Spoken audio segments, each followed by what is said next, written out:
All right, let's go ahead and get started. Yeah. Every now and then it's mixed. Yeah. Good evening. Hi, Rodney. Hold on for just a second. We let the. No, I was just gonna say we're gonna forget the formality. Okay, well, then there you go. There you go.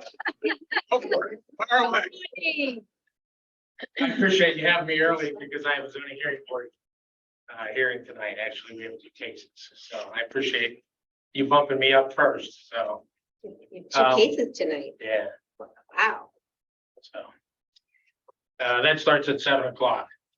But we're here for the budget, so obviously you all understand the building inspection end of it as far as us issuing permits, reviewing and issuing permits, performing the inspections, issuing annual swimming pool permits and doing the annual inspections each year, as well as different grading and stormwater activities. Stormwater activities have really picked up since the adoption of the stormwater management ordinance, as well as the uncontrolled stormwater ordinance dealing with sump pumps.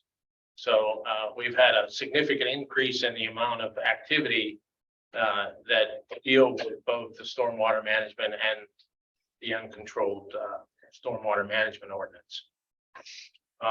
As far as service levels go, the minimum number 1 service level is obviously myself, the building inspector, and a secretary to perform the record keeping and to process the permits and provide the additional supports, including the zoning hearing board.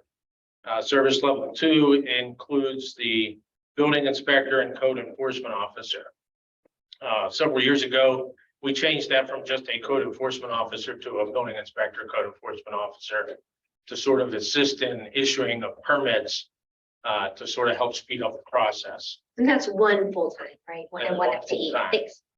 And then lastly, actually, I believe it was 2 years ago, you approved service level expansion 3 for a code enforcement officer, just to do strictly code enforcement officer. And due to the pandemic and other obstacles, they were hired last November 29th, I believe. So they've just had their anniversary. Brian Dingfeld is the code enforcement officer, and it was a very welcome addition. Just in the numbers processing violation for more than double the number of violations that we processed from the prior year, as well as we, got the pool inspections completed in record time, faster than any previous year that I've been here. So, Full inspections. pool inspections, we have an ordinance that regulates safety concerns for swimming pools for private residents. Is that annual they have? to So do? it's an annual permit fee. Okay. We send out a cyclical letter that basically reminds them to apply for the permit Every year. every year. Okay. And then basically they send in their money.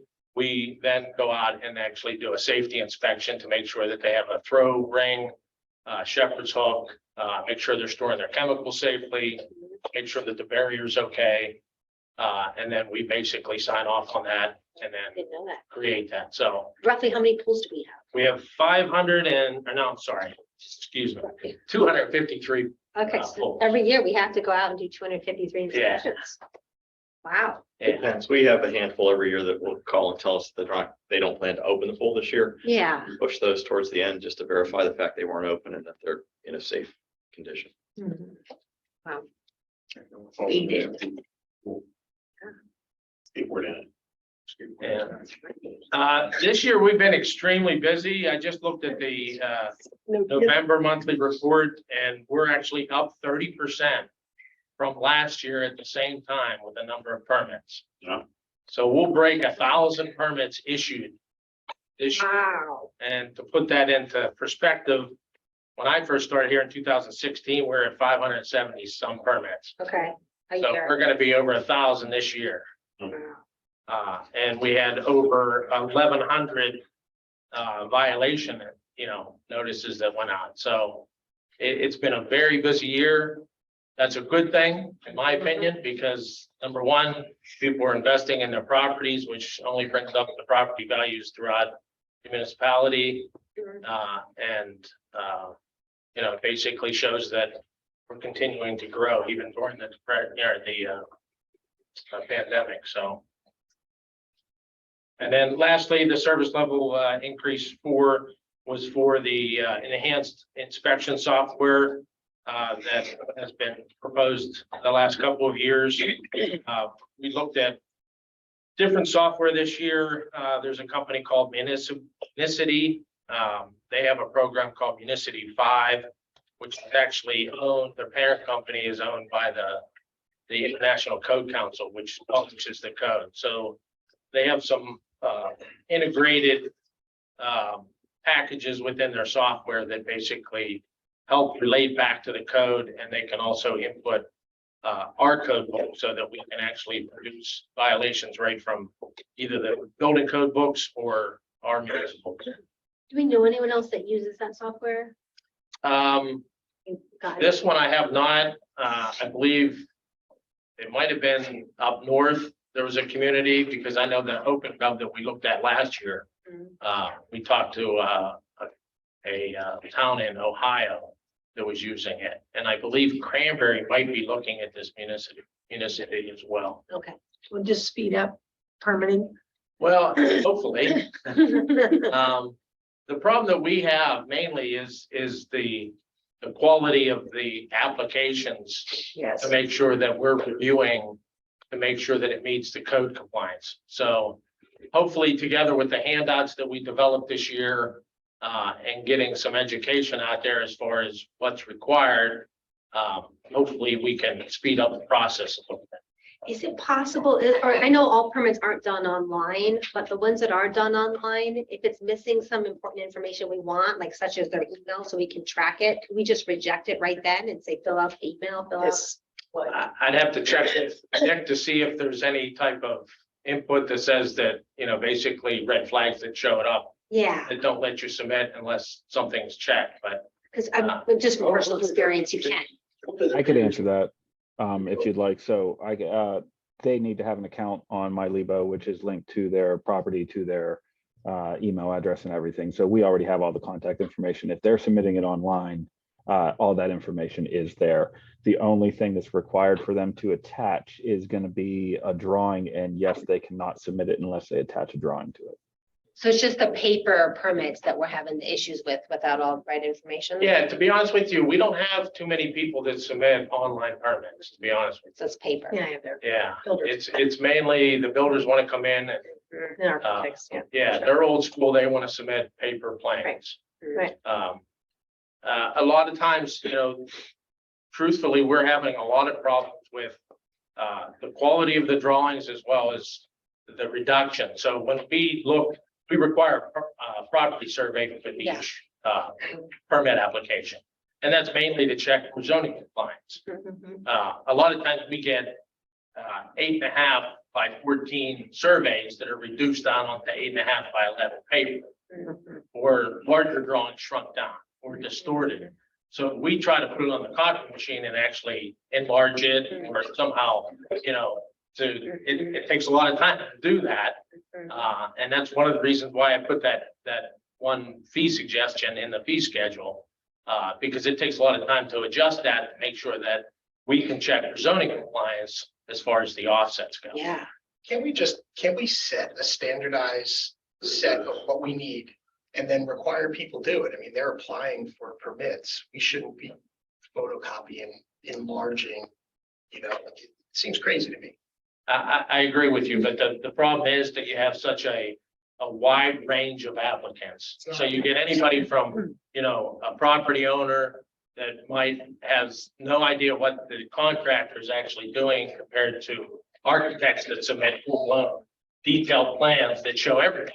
But I don't see that as an issue. It's like, here's what we need. We need a survey that's on 21 by 21 inch paper. Or at this resolution, we need this application, which has this info, and we need these documents. And if you're not sure what an engineering document is, contact an engineer. I mean, And that's what we put in probably 90% of our review comment letters is basically, it's those comments exactly. We need that particular set of data or input for that particular application.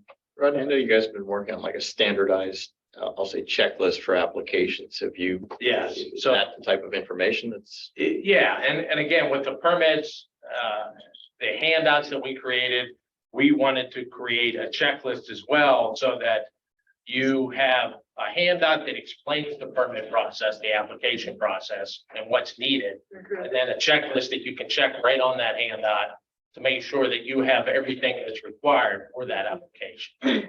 If someone, as you said, fills out 11 by 14, that's a checkbox, but they submit it on 8.5 by 11. I'm thinking there shouldn't be a point in time where you then go to the copy machine. It should just be, permit failed, try again. I hear what you're saying, but the problem is that you have 8.5 by 11 surveys, you have 8.5 by 14 surveys, you have 24 by 36 surveys. The majority are 8.5 by 11 or 8.5 by 14. Maybe I'm just not we can take this offline, but like, I'm not understanding the problem, is what I'm saying. Like, Problem is, some people will take their phone. Yeah. And they'll take a picture Picture of it. of their survey. Sure. And they At send you at an the angle figures. like this, so when you get it, it's this narrow at the top, at the bottom, and it's this wide at the top. So no matter what I do, I can't fix that on the copy machine. right, what I'm saying is if somebody submits a picture on their cell phone, it's not a real survey. Right, The answer should be, this is not a real survey. and that's what we tell them. And then. That That- just takes That's time. what takes the time. That takes time to contact Yeah. it back. Sure. Okay, and Explain then, it. yeah, And we But it even, sounds like- we even put together like a copy of a proper survey to put out there with the handout. This is what a survey looks like. This is what it should contain. I see. When's that handout available? It's available now. Okay. And has it Yeah. been helping or has it not been around enough? Yeah, we handed out, I know that they're working on the website as far as putting it on there, so. But it has worked out. Mhm. But the problem is, it's just that you have so many different scales of applicants submitting different information. I see. And you have. I You know, think this is, it's an interesting topic, right? Because I think that, we want to be development friendly. Right? We want to be as kind of helpful and efficient as possible to encourage Yeah, people who want to improve their progress. improve their properties. Yeah, so I think the question is how do we make it as slick and as simple as possible? Mhm. Right. Listen, we're talking about people putting additions on homes, putting decks up. If they can't figure out the scale of the document, what's the chance that improvement is gonna be done the right way? That's right. Safe. Oh, no, I totally agree. I think that's the, It's yeah, one thing yeah, about right, just that's making the it question. easier How do we, so how that- do? Yeah. Make sure we have somebody involved who knows how to do it, Yeah, Right. like an architect. yeah. Yeah, Not yeah, just and I trying think to that's the do- balance. It's been struggle, right? How do we? And we recommend Yeah. that. I mean, again, you have that wide range Yeah. of applicants that some get it right. And Some, some don't. we have problems with every submission. It's the same thing. So it's, Yeah. sometimes you tell somebody one time, you think that they would catch on and do it again, but now it So- doesn't work. So Well, they're not doing it online. Are they walking into this building during They're business locking hours? it in mainly. And then That's where do they 90% talk of to? it. Where do they go? They drop it off at the service. They counter. just drop it off and nobody at that service counter is walking them through and double checking it. It's just a drop off and walk away, which is okay. Just that's our process right now. Correct. Cool. Well, we're also trying to help with, it, not to extend the conversation too much further, but we have instituted sort of a scanning program Uh-huh. where that if we have a 2-scale copy of your survey, we are scanning those in. Mhm. So if you submit a Oh, I permit see. to us, Perfect. we can look Yeah. and see if we have a 2-scale survey for your Right. property. If we do, typically we're good. The exception there becomes where we may have a survey that was done in 1974, right? Mhm. It's 2-scale, it's fine. But somewhere along the line, someone put an addition on or did something else that's not reflected on the survey that we have on I file. see. But we are trying to take steps, again, to sort of Yeah, make it make easier for it easier everybody. for the residents. Yeah. For the documents and assets that we have that we can just quickly pull up Yeah. because they're scanned in. We insert those with that piece of your permit application, and that takes that problem out of the equation. Yeah, well, I think what I'm hearing, Keith, is that the commission's interested in making this easier for inspections. Tell us how we can do that. maybe next year's budget is the right time to have this conversation. I don't think we have any, anything you're asking for right now. But we want to make it easier for our residents and for the inspections department employees. And one of the principal drivers, quite honestly, for the software is to improve that communication Yeah. so that residents know what's Yeah. the status of my permit that I submitted? What are we waiting on? Is it my contractor? Is it my architect? Is it Right. me? That's why I like that. I mean, how long of a delay were you having this summer, do you think, in permitting? To be honest, I'm It not- depends on the permit. Yeah. So with the assistance of the code compliance officer inspector, they were taking a lot of the smaller permits. Yeah, So they were Sure. getting those out in a couple of weeks, but the larger jobs yeah, were taking 3 to 4 weeks to Yeah. review. And that was just a backlog. And again, sure. because of the volume of permits that we've had this year, Mhm. that didn't help at all either. Yeah. You've had a half dozen conversations this year about permits, and in my experience, the problem is the contractor, usually the small contractor, who doesn't know the rules and lies to the resident. Mhm. Or basically misstates what's going on. So the contractor says, I'll take care of the permit for you, submits the permit, nowhere near compliance. We get back to the contractor, and then the contractor, because things are delayed, starts making excuses with the resident. Oh, they're really tough. Yeah, Mount This is- Lebanon's holding this up. Right, this is what's going on, that's what's going on, they don't tell them the whole story, and then it takes us getting everyone together to say, here's when we got back to the contractor, number 1, 2, number 3. Here's what we told them they need to resubmit this. At that point, the contractor's like, well, now I gotta do 3 extra drawings, and it's an extra $500, and the resident's like, well, I shouldn't have to pay that, and it's like, it's not our problem. Right. So that's been my experience. I'd be curious to know how the software solves that problem, but Well, if the software can help solve that problem. Yeah, And it sounds like a fantastic discussion session for next year. let's do it. Put it on. Got a note. the- I got a note. So nobody's flagging number 4 this year, correct? All right. All right, Thank you. Thank you, Thanks, Rodney, and the Rodney. Thank whole you. department. I Thank appreciate you. your time.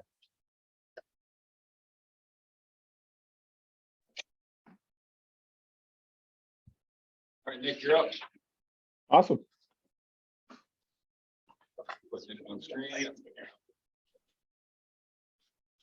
Also, I can mention right now on the permit side, on the online stuff, the citizens do get notices every time there's an update made to the permit. That's the way the system is designed, whether they do it by paper. If they do it by paper, they get an email with a code to link their permit.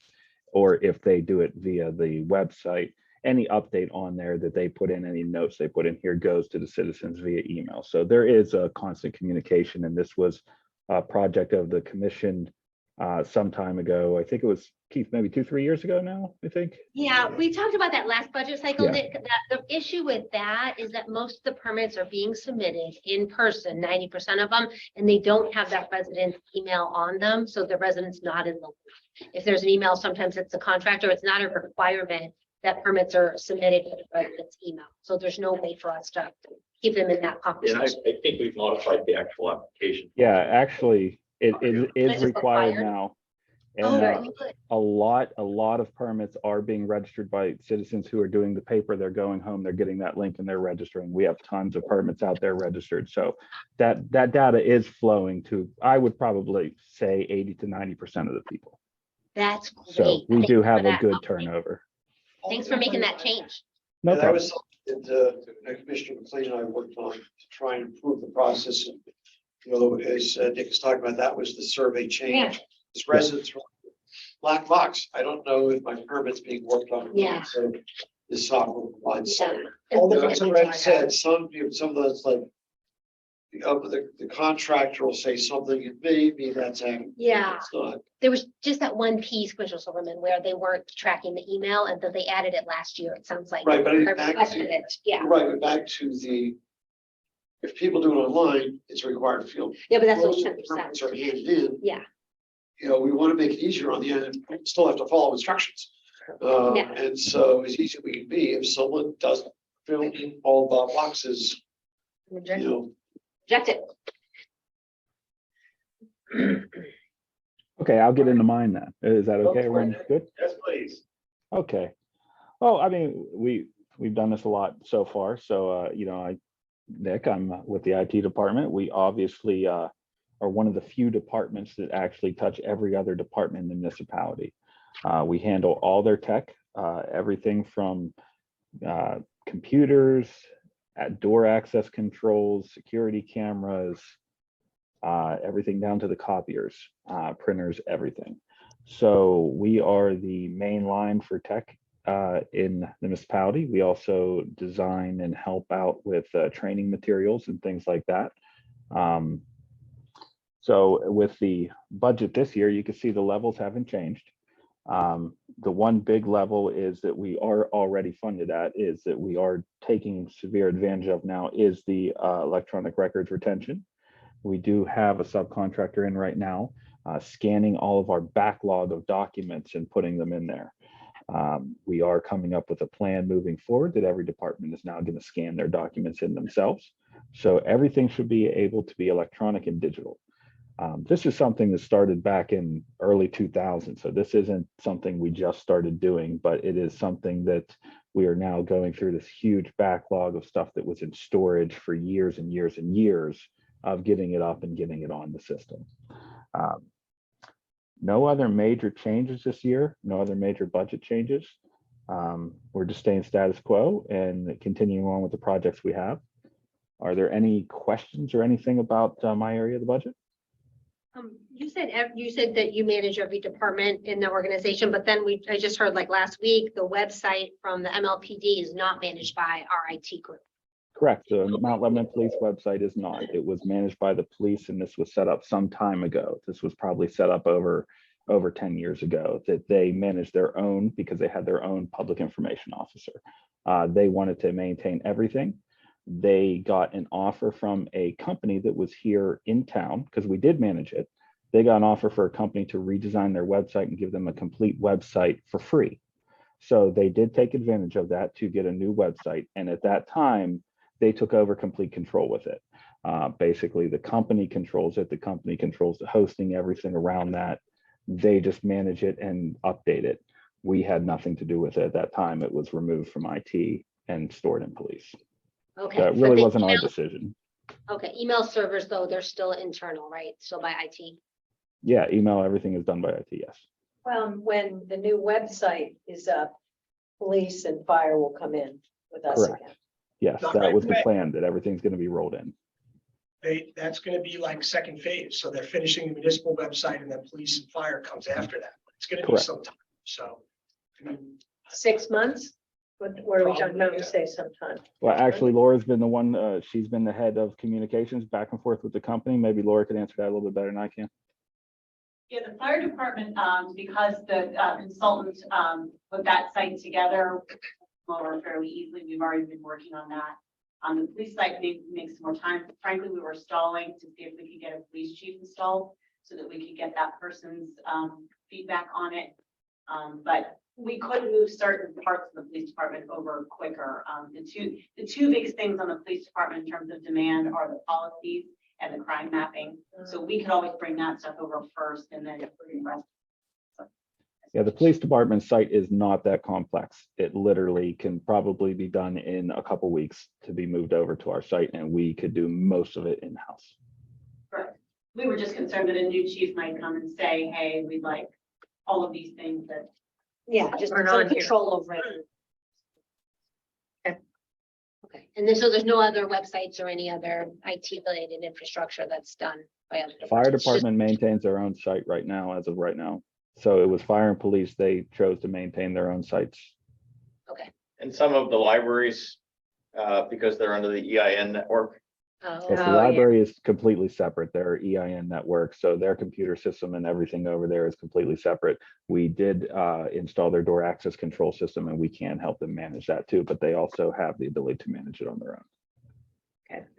we didn't talk about that one with we only touched library briefly, but you know, the EI network doesn't really integrate with anything. So it's not a heavy lift to make the library come under the municipal website either. It'd be pretty easy to install for other Allegheny County websites. So we just didn't put that in this budget. But it might be something we look at down the road. What about library employees, computers? They're all They- managed by the library and EI network, so that is completely separate. The EI network really locks it down over there, and they even have to give the EI network's technicians 24/7 access to the building. So yeah, we don't go in there and mess with any of that stuff over there because they have all the libraries are tied together with fiber loop. So that's all managed by EI network. Is Jeremy White still the library lead for that? Yes.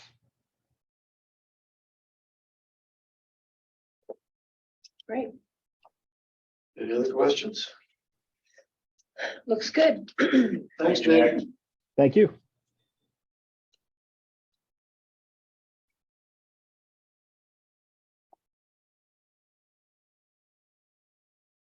So, the rescue team. See, there it is. MRTSA. Page me on. Where's it? Page 69. Thank you.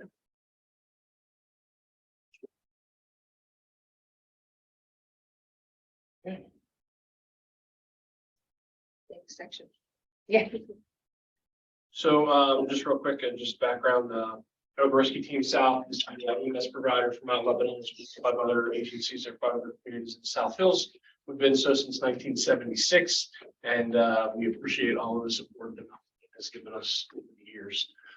This year's been a really good year for us. Volumes are up. Revenues have been okay. Just the way it works is we bill those folks we take to the hospital, and we hope that their commercial insurance will pay or that their Medicaid, Medicare pays. We see about 52% of our clients are a Medicare payer. So that's pretty much a standard number that we know. For 2023, some positives for the budget for us are that the federal government has increased the Medicaid and Medicare reimbursement 8.7%.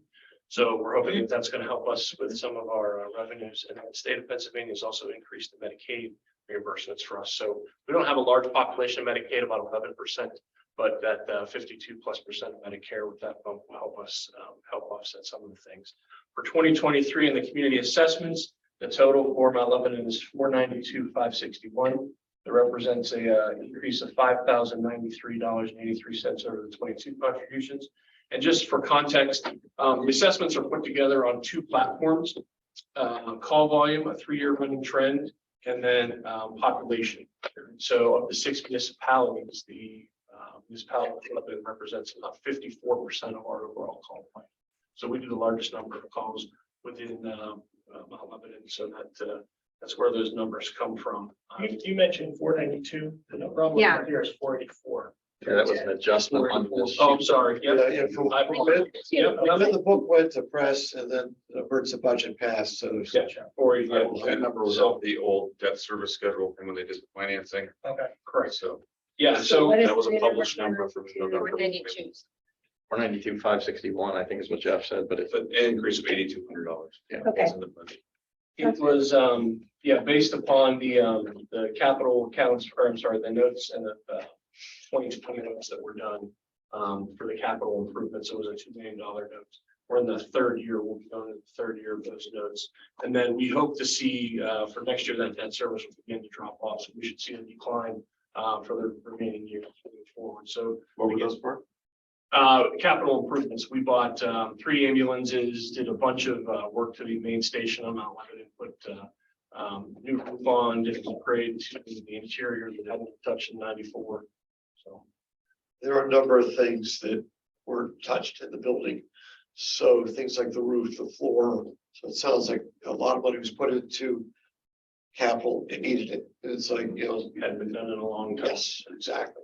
And how much revenue does, is made up of municipal and, municipal contributions and Medicare, Medicaid?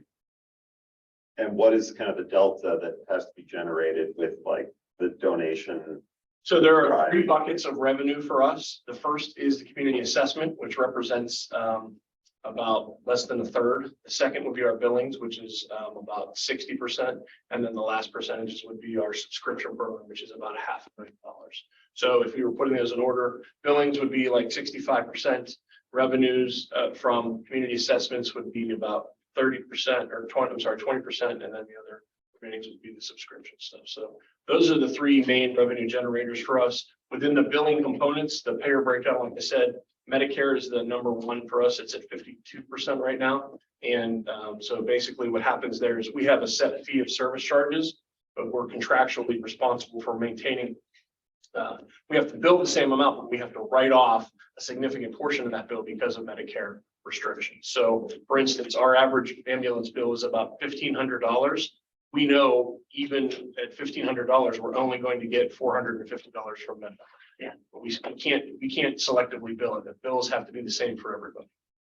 So we see about a 50%, 54% reduction from what we bill to what we know we're going to get paid after the contractions. What's your annual operating expense? Sorry. How is it? What is it? What's your annual operating? This year we're slated to be right around 4.8 million. And then with that 8.7% increase in Medicare reimbursement, that's significant because of what a large chunk of purchase. Purchase population, yeah. Yeah. So we anticipate to see with both of those, that's the first significant Medicare bump in some years. And it's actually the second Medicaid bump in the last 4 years, but before that it hadn't been bumped since '98. So one of the foundation or one of the platforms I sit on is the Ambulance Association of Pennsylvania. We do a lot of lobbying in Harrisburg to increase that Medicaid, and we've been doing that pretty hard for the last couple of years. You know, that helps some of those agencies that serve the underpopulated. Like you said, we don't see that. We got about 10%, 11% Medicaid. That was where my next question was going. In the past, we've talked about the need for laws to change that would allow insurance payments to come directly to you rather than go into the customer and then them not paying you. Is that still a significant issue? So it is a significant issue, but it's more so for those folks who would have a higher commercial population. The only checks that go directly to the patient are those that come from commercial payers, Aetna, United Healthcare, UPMC, Highmark, that are not Medicare or Medicare HMO products.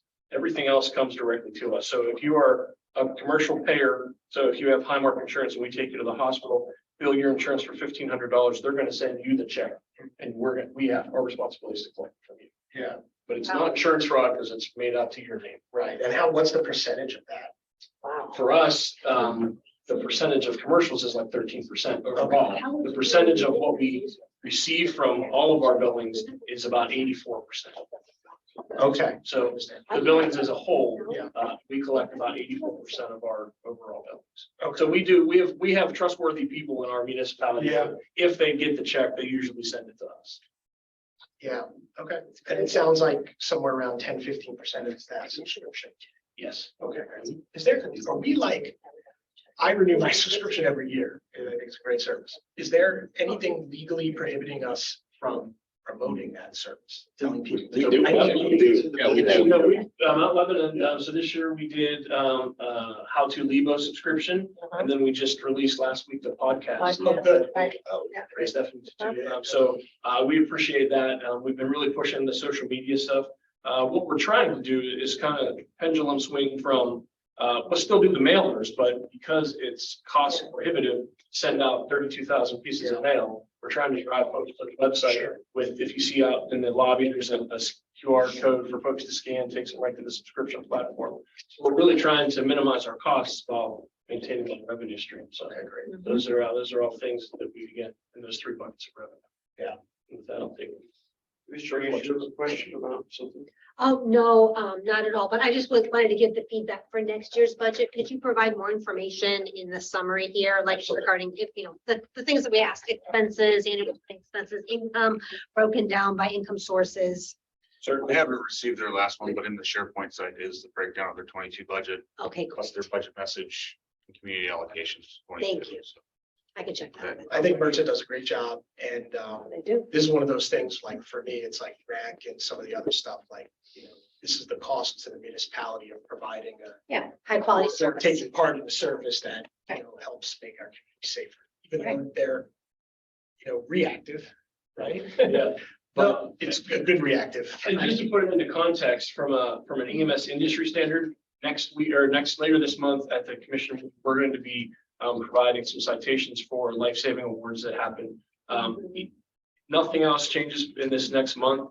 Merck's will have 13 successful cardiac arrest saves over the course of this year, which represents about 40% of out-of-hospital cardiac arrest saves for us. The national industry standard is about 9 to 10%. So the things that we're doing are saving people's lives, and I don't think you can put a price on that. Just in context, we've done a really good job of training folks, staying highly reliable, and doing all those things that we need to do to have successful outcomes.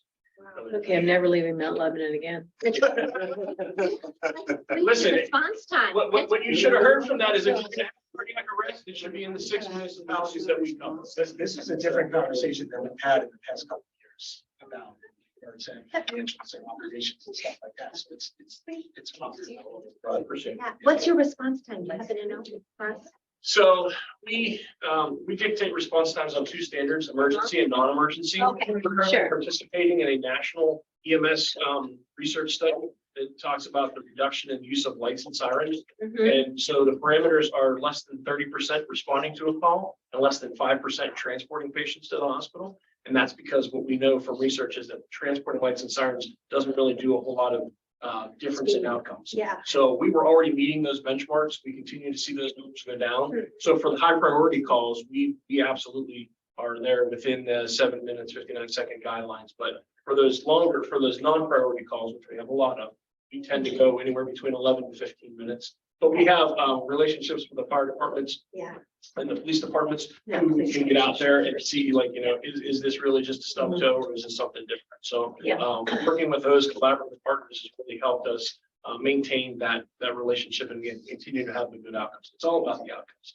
That's right. And we, and tragically, this incident that just happened Sunday with the Penn Hills Medic Unit, right? I think you might find that might be something that, would dictate a little bit more about lights and sirens responses. I don't know the circumstances, but Sure. what we do know, research is that, the less you're doing lights and sirens, the safer you are. And if those lights and sirens don't make an outcome difference, Then why didn't? by law, you're gonna put them on the fire trucks and the ambulances and the police cars, but Yeah. they really don't make a difference. We Right. want to be subjecting the public to tragedies like happened at Penn Hills. But I've been on the emergency board for years and I'm just a big cheerleader for what you all. do. All right. we appreciate it. Anything else? Thank you. All right, Thank you. thanks, everybody. We could do a handstand if you'd like. You're a cheerleader. This. So I don't need to get candy to get pom poms next time.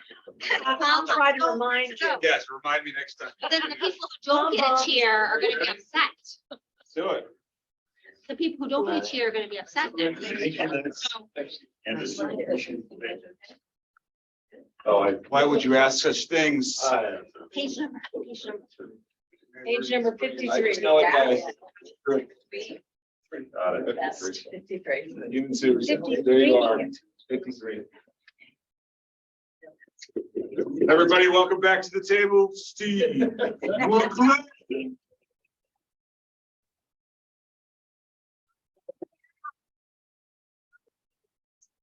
Cheer. Pass those around. Everybody take one that's around here. They're different colors this year, not purple. Barry, I took the liberty of forwarding to the commission your email you sent on how successful outreach was at Dave Giving. In what? Dave Giving, just. The Tuesday, yes. Yes, Yeah, I yeah. thought that- He doesn't So they're aware of Lovely. the success. Special. You know, next You get one of these. We ran out. You ran out? There's one more over here. For- We have Which one of them. There, I got it. Yeah, you will the board, so I mean. I know, exactly. That's what we figured. You could get cut out. Go ahead, you're up. Good evening, everybody. On behalf of our board of directors, office staff and counselors, thank you for the privilege to present this evening to the commission. Also attending this evening's meeting is Allison Peters, who is the treasurer of our board, and Steve McLean, who is on our finance committee and also on our board of directors. We continue to thank our Mount Lebanon community leaders who support and advocate for this agency, making us an exceptional mental health counseling and educational resource for our kids, families, and communities. and our community. Sorry about that. Outreach has had tremendous change this year. We've hired new team members who are committed to our mission and vision and are working to make the agency better than ever. This includes our new clinical director, office manager, and finance manager. I am privileged to be a part of such an amazing team. We are working on our new strategic plan with pillars that include financial security, client management, operational excellence, strategic partnerships, and governance oversight. And everybody has a place at the table with all of these pillars, including senior staff, counselors, the office team, as well as our board of directors. 3 of these pillars include programmatic growth and expansion, which means our program manager is full-time thanks to a substantial grant from Staunton Farm Foundation. One of our newest programs is QPR Gatekeeper Training, which stands for Question, Persuade, Refer. This suicide prevention training is for anyone who works with youth, and we have already rolled it out with sessions at Castle Shannon Library, Peters Township Library, coaches at Mount Lebanon High School. We are also scheduled at the Bethel Park Community Center, Mount Lebanon Library, and the Christ United Methodist Church. The program is paid for in full for this fiscal year due to memorial funds from a family who experienced this profound loss themselves in 2020. Our podcast, Teens Tap In, has new co-hosts and is being broadcast the 3rd Thursday of each month. Wherever you get your podcast, you can download it. It's awesome. And the Youth Advocacy Committee started meetings in September and is working hard to be certain youth voices around mental health are represented in our agency and in our community. 2 members spoke at our most recent donor appreciation dinner and did an outstanding job. Our program manager has established an ongoing partnership with the Mount Lebanon Library, providing a 6-part Talk It Out series for middle schoolers on various days of the week, and is working with one of the librarians on another series for the younger kiddos. Our counseling services continue to be in high demand, with intakes on the rise and sessions increasing.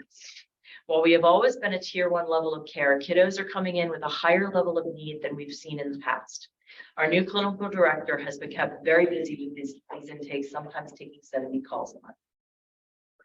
The grant application for the co-responder model with MRTSA and Mount Lebanon Police Department and surrounding communities was sent into a foundation for review. We made it over the first hump. I didn't get a rejection letter right away. So we're hopeful that they have an interest in funding this program because it's a really cool co-responder model.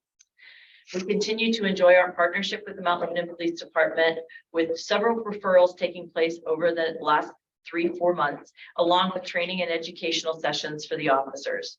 Deputy Chief Haberman has been a wonderful addition to our board, providing insight and support for our work. The Mount Lebanon allocation received by our agency continues to partially or fully subsidize individual counseling sessions for our Mount Lebanon clients, as well as funding free parent consultations, which are also on the rise, by the way. Having the ability to fully subsidize clients removes an enormous obstacle for those seeking affordable and accessible mental health counseling, especially since the age of consent in Pennsylvania is 14, and some of our clients seek service without parental involvement. While this is not always the situation for the majority of our clients we see at the office, even being able to serve just one teen in this way makes a difference in the life of that child. For 21-22, counselors provided a total of 1,345 sessions. Anxiety, OCD, panic, and depression, suicidal ideation are joined by adjustment, top 3 reasons clients seek out our services. We have impacted over 1,100 kiddos and adults this past year with our presentations, orientations, and programmatic offerings. So what's ahead for 2023? The expansion of our programs throughout the South Hills communities is keeping our agency busy. Expansion of programs such as Talk It Out, community workshops, QPR, RAPS, and rollout of the STEP team curriculum are all on our agenda for 2023. Our full-time program manager and new clinical director are working together to ensure more visibility at community events and vibrant, productive interaction with schools and community partners, including the library. Efforts to grow the resources available to community partners, parents, and guardians as part of the supporter program, which is on the card that I handed out to you today, will enhance our efforts for visibility and accessibility to all. Our agency acknowledges our community's commitment to our vision, where every child, teen, and family in the communities we serve thrives. We thank you for your time this evening to provide you and the community information about Outreach's services and programs. Thank you very much. What's the grant that you're looking for? again? That's from Archie Mellon. Uh-huh. It's a doozy. All right, Giant that's what one. I was wondering. How much are you Yes, talking? and around $400,000. Okay. And that was one that, Josh at Mertza, and, Aaron, before he retired, we had gotten together and started sort of putting that narrative together on what that would look like. And there had been interest in all of the departments that are part of Mertza. So all of the communities that make up Mertza were interested in being part of this co-responder program. So we're keeping our fingers crossed that it's interesting enough and enticing enough. Uh-huh. They want their name on the side of a car. I don't know. We'll see. But it's something that we're hopeful for because we think it's a really great model. So it's a co-responder.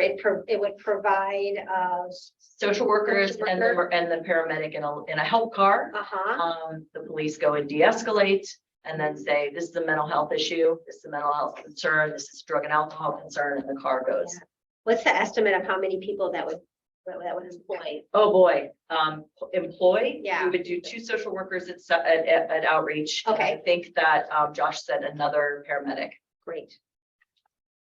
And cheerleader for an organization of outreach, the passion at the board of the amount of interest. I mean, Mary's the Energizer Bunny to start with, but just the energy of the board members in trying to reach out to various, get the word out, Mhm. attract fundraising dollars. And it's just impressive to see the work the board does. It's time, the junior board members that are there. And their input, I mean, it's really impressive to see the effort that goes into the organization and what they do.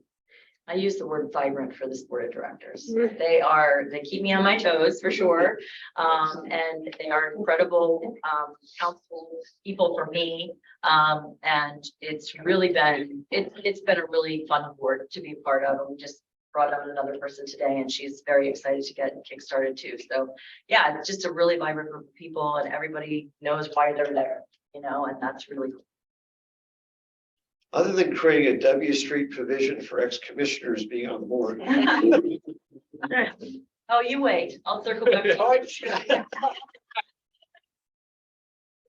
have that tendency, don't No, worry. thanks Steve for coming back. It's great. How is this, have you talked to Connect and their efforts around law enforcement assisted diversion? Yeah, well, I have not talked to them. That's the one at Pitt throughout McKinney County. And the conversations that we had with our paramedics here and our police chief was that we wanted to do something locally. And this is what we decided to do. We were going to do it for SAMHSA. There was available for this from the SAMHSA, the US government, the organization that is for mental health that is run by the government. And they had a large grant that was available, but we don't usually do government grants. So we had to jump through some hoops to get some identifiers. And by the time we got those numbers assigned to us, the deadline had gone past. So I said, well, I'll try somebody else. I'll try another foundation, and reached out to some of my contacts here in Pittsburgh, and they said it's worth a shot. So that's what we did. Do we have 4 as the extra subsidy? Is that what it is? That's right, $5,000 for library programming. Yeah, I'd like to add that on top. I just think it's a good service for our. That's already included. It's done. Carryovers. Oh. Yeah, that's okay, why I It's didn't, running. because it was a Oh, carryover. from 4 still. Yeah. We have spent most of it this past year. We've kicked it back up. Yeah. So our program. We have not managers received said- a bill nor have. Well, I didn't know we needed to bill you guys for it. I didn't know we needed to bill you for it. I was not understanding that. I'm sorry. Spend it but didn't bill. So would this really be a carry?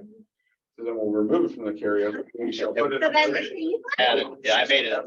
Yeah, Terry was going to just made it. You gotta get in the library. We have to spend this money because I thought it was just coming to us. You're right. I guess it didn't just come to us. It just magically appear. Correct. We'll figure Andrew, it out. thank you. The three items don't magically appear. We can handle that. all. Okay. that asset outreach just considers our other middle school. I know Mellon is right next to, Yeah. a library, and that's where the Mellon kids hang out. But the Jefferson kids, the other don't have a community center or a library. I know that would need to plug a program in at their school, but the middle schoolers do hang out there after school. Right, sure. Always open to that. Always open to that, Mindy. Thank you. We have done a couple of psychoeducational programs over lunchtime with both of the middle schools. Since Maggie really is just she just started full time in January, really couldn't get into schools the first semester, Yeah. the first part of this year. Right, But now they're starting to let us back in. that'd be great. Yeah, and I will certainly, she has great relationships with all the counselors in the schools, so Mhm. I think she's very happy to do that. They want to do more, what we've heard is more life skills, a little bit of social skills. Yeah, What we're seeing with our kiddos, especially in middle school, because of the situation with COVID, yeah. there has been a little bit of a gap in There's a some of big those skills, gap. you know, Yeah. and I so have we a- just want to make sure we're helping. And a half, and I'm just seeing so many really tragic things kind of going Yeah. on in the middle school level right now. Yeah. and It's hard. Anything we can do, yeah. Does it make sense to put, I don't know how you plan the budgets or how you plan the program, but does it make sense to put something together, like numbers or, that we can look at? Even if not for this budget, for Yeah. next year For or next something. year. Let us know. It's part of her job, so Okay. there won't be numbers.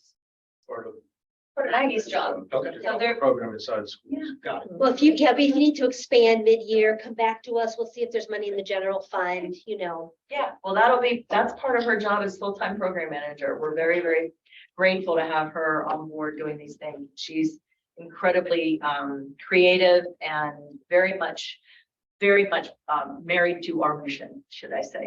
She really loves what she does. And I mean, I don't know, Steve, were you at the meeting when she came in? Presented at the beginning of the year? I'm not sure if you were there or not. I'm not sure. If I was there or not. But Was it the first meeting it after was summer break? it was the first meeting. Yeah. Yeah, I think you might have been away, but it was palpable, the energy in the room, because she just is excited about everything that we're doing, and she knows we can help the kids, and she knows we can help families and parents. And so it's sort of like this infectious energy that we have, which is sort of great. But yes, we will look into it for sure. I'll talk to her about it. We have a Yeah. staff meeting this week. The so I'll talk counselors to her are about it. amazing. They'll They really really are. into it. They Yeah. really are. Thanks. Pete's a favorite of mine. Not that they aren't all my favorites. Nope. But he had my kids, so. And I'll get a bill to you, Andrew, for those. I mean, it's time at the library. I think you're going to the library to help you out. Yeah, I think so, right? Yeah, I just Weird, didn't almost like even. if you had a commissioner on your board, they might have known. I did. Remember, you guys are on time tonight. I remember when I was these things late, so. Thrown him completely off. Say there's something, you know, I'd like to welcome our new commissioner on. Thank you. Very nice that you're here. I'm glad that you're here, and welcome to the party, huh? In budget season. Right in budget season, Right in budget. absolutely, yeah. You're with a great group. Thank you. Let us know, like I said last year, let us know what you need. Amazing program, so well run, such a service to the community, just, we're here for you. What I was asking before was, when is notification due back on the grant? Is there anything? If you know anybody on the RK Mellon board, that's always good. If you have a contact on the board, just say, hey, do you know this? I have interest. And I don't have a time for when we get back. It's a rolling admission. I'm in like stuck in college world. It's a rolling submission. So they don't have like spring grants. You can submit a grant whenever you want, and then it's whenever the board meets. And we don't always know when that is. Would a letter of support be helpful, or is that? Sure. I mean, you can send a letter of support. That would be wonderful. And I can give you the information for getting that to them.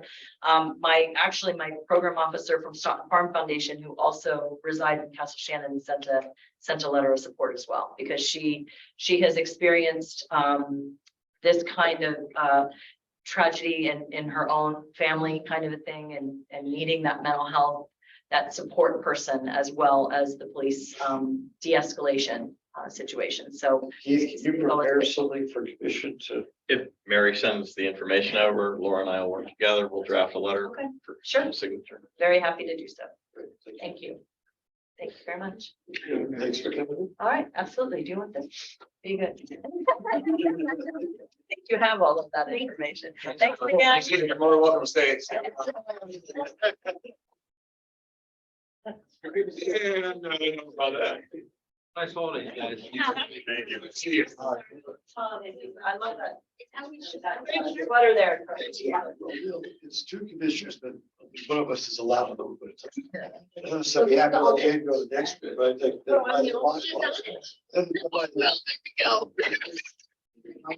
What's up next? Next is economic and community development, Yeah, page 32. she just didn't know she was there. She probably knew. All right. You know, so- Economic development. So, I didn't walk in there. Fire. Yeah, never mind. On the alternate route, Have special badges, get in everywhere. that door doesn't All have a right, so code. it's a time check at 6:55. We should be able to roll through these next departments fairly quickly. There's a lot. Yes, please, let's go. So, so if we can try and get through those, we will. So next is economic and community development. Eric is otherwise occupied tonight, so I will be filling in to tell you about his budget. Beverly Bright Night, Yes. my thing. But Page 53. the people are like, wait a minute. 32. 32. This budget for the operating side of the community and economic development is a portion of a secretary and Eric. Pretty much what it is. There was a funding for an eco district planning last year that will be carried over to next year. So that's why you see a large reduction if you look at their line item budget comparatively, but that will be carried over into next year as planning for that begin. Did they next year. award that contract yet? I do not believe so, no. Nope. Okay, thanks. I always wonder how you divide 60% of a person. Very careful, very easy. Head. Questions? No, let's go. All right, engineering, No chit chat. same page. No, it's not, oh yeah, I guess it is. Yeah, I forgot about planning. Thank you all for your continued support of the planning department and the comprehensive plan project. We had a lengthy presentation at the last discussion session, so I won't rehash all that. We know it well. That's kind of the big reduction in cost that the comprehensive plan project was included in our budget last year and is not this year. Our urban planning and sustainability coordinator, Greg Wharton, started at the end of May this year, so he just hit his 6-month mark. And so the department is myself, or half of me, I guess depending on right half, left half, or torso or legs, however you put it, maybe. And as well as the other 40% of the secretary that we share with Eric's department. And then Greg as our planning and sustainability coordinator. The other thing I will note is that we have brought in $75,000 in grants this year related to the comprehensive plan project. Anticipation was hopefully 60, so they secured 50. 75 in grants. Yes, Greg's pulling his weight. yes, yes. I was gonna say we have to pay for this every year though, this new position. Just kidding. I would hope so. Grants need to get bigger. Here's, You need to stop eating that chocolate. Right? I've been very thankful for the extra capacity in the planning department, especially with the large projects we have going. I bet. Yeah, got a lot going on. All right, I'll give you my hand of chocolates. Next, moving on. Okay, next is the engineering budget. This is the engineering budget that is non-project specific. Things that are contained within here are the small retainer that we pay for our municipal engineer. Land use meetings that happen every Wednesday. And subsequent work product that comes off of that. Miscellaneous engineering projects, so those are things that have not reached project stage, haven't been funded, so on and so forth. And then any policy and special projects, so similar to the Brick Street policy, Fleet Streets, those types of things that are specific requests that do not have a project oriented. So anything that we have a small line item budget for that. Does that line item budget get used every year? Fully? Not fully, but close. But close. So depends on the project. Yeah, it looks like it was 12,000 in 2021 and then 32 in 2022. Yeah, so Yeah, we spent 22,000 to date, through August, so we're gonna be at that 32,000 number this year mostly. So we're in 2019, we spent 33,000, so. Okay, anything else? All right, next, moving on to civic activities. All right, so civic activities is primarily two large events. The largest being the July 4th event at Main Park is the largest event. But it also has the light up nights for both Washington Road and Beverly. Also includes Halloween parade, Memorial Day parade, Veterans Day events, First Fridays, Sidewalk Saturdays. There's more. I don't have them all here in front of me, but there's plenty of activities that fall under this budget. It's managed collectively between recreation, public works, and Eric Miller and the commercial districts. They all contribute to this budget. There's also police overtime that's here for. So that's where personnel starts to come in. So you have police overtime for the July 4th, the parades, the car show, those types of things. You also have public works staff at those same events. You also have this also is the budget for block parties. So this is where all the equipment for block parties, labor for delivering block parties, barricades, volleyball nets, those types of things are all shown up here as well. So it's kind of a conglomeration of all things civic activities for all these projects. If there's any specific project you would like us to cost out, we always can at any point. This budget hovers around the same, we manage within it. So for instance, with the change to light up night here, I'm not allowed to call that, I'm sorry. Road, Winterfest, I think it's called Winterfest this year. Yes. You know, so Eric, would ask me, say, hey, where are we at within that budget? So we manage accordingly based on the budget we're given. Sure. Every year we try to get that system for those projects. This is for these that are on there, you mentioned those things. I know we have like a $6,000 or $8,000 street closure fee when we do Washington. That's inside this as well. We don't charge ourselves. The purple, it would go through PennDOT, going through the PennDOT process. The chief's in the room. I don't know whether he has any knowledge of, it's usually the police department that handles that. Yeah. We don't pay anything. Yeah, but we don't pay anything. I don't believe that we have to the state when we want to close. We don't pay. We don't pay. a fee. I think The the partnership may. The partnership. At different. Partnership may, we don't as a municipal entity. I never not. So if there's the entity on the books for Correct. that it's going through. them. Yes, Okay. yes. So, okay, so that wouldn't show. They may have to go through our police department in order to permit it. Right. But we do as a municipality do not pay anything. I've never cut a check for. Understood, okay. Working down Great. Washington Road. Holiday lights, Yes. we're gonna have a hopefully streetscape done by next December. Oh, So yes. Perhaps we might think about new holiday lights to gussy ourselves up even further. Yes. I like it. You won't get an argument from me. It's just as I go through the budget process. Yeah. I try to prioritize. So sure, I know it feels like not, but it's low. Yeah, little amount. I don't know. I would put it on there too. I mean, we have to resolve this at the end. So, Yeah.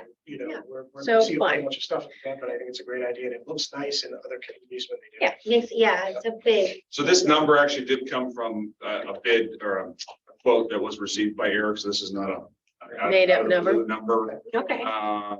Sounds good. His direct quote was, it can be done in 24 too.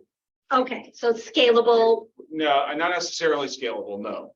Okay. It's more, it doesn't have to be done in 23. It needs to be done at some point because the ones we have don't work on the poles that we have. So the existing. Oh, I ones- see. So we won't get any this. So we know, like, if we don't fund it. For the date. Oh. 4,000 the number. Right, I meant like 2024, yeah. yeah, but Year if we don't 2024. do it in 2023, there'll be no lights out there. That's correct. It would be, yes. Let's flag it. Yes, that's fine. I'm think just we said that. trying to speak. I'm trying to speak for Mr. Miller, which he is more verbose than I am, would you say? Yes, thanks. So, So with all the civic activities, you mentioned, Andrew, that there's some police overtime, public works overtime. uh-huh. But other than the overtime for union employees, would it, with this time, I know that our employees, our full-time employees work a ton of overtime. to try to make this happen. Uh-huh. Does this number include any of their salaries? Only those that work overtime. Okay, So like Recommend- recreation, for instance, they work 12 hours, up to 12, it's around 12 hours of overtime over the July 4th holiday. All of their overtime is booked there as well. It's all together in that number. Yeah, but not the FTEs that don't have. overtime. Correct. Like David Denellen's time is not booked here. It's not- Pat not Canada's included. time is not booked Right. here. Eric's time is not booked Right. there. They're Okay. in their own departments. Got it. Yeah. Thank It you. does include like the banners that come, that we put on the towards the garage. Uh-huh. It also includes the entertainment Correct. contracts get executed for performers, entertainers. Okay. Yeah. So that's in there as well. All right. Groovy. Kind of one of those hodgepodges that works together and we all. Catch all. Are we ready for committee organization? Community organizations, yes. Page, 54. Ah. 5-4. there it is. Yep. Add it up. All right, so not much to say here, other than, these are funded at, the levels that are stated within the municipal budget. It also has in their descriptions what they were requested for, service levels 2, 3, 4, 2, 3, and 4. There used to be a 5, but 2, 3, and 4, of what their requests were, and then there is a differential, what they requested and what was funded. So, Okay, so let me see, 75 to 5. All I right, would I like got to it. ask its historical society be, put that extra 2,500 above the line.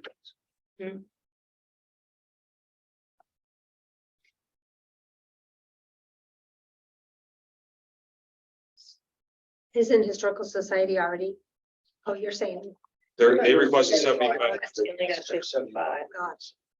Candace, are you aware how the regional asset district gets their revenue? I heard something on NPR today, but I didn't have the chance to research it more, that they had, I don't know if it was tagged, they had gotten higher revenues than expected. Right. Oh, yeah. Additional 3 million that's supposed to be distributed through the RAD formula. We're not sure exactly how that will impact the library's allocation. We may end up at I'll say a break even, Okay, as opposed to a $54,000 decrease. Decrease, right. so the end result will be, we are likely to receive additional funds based on how they distribute.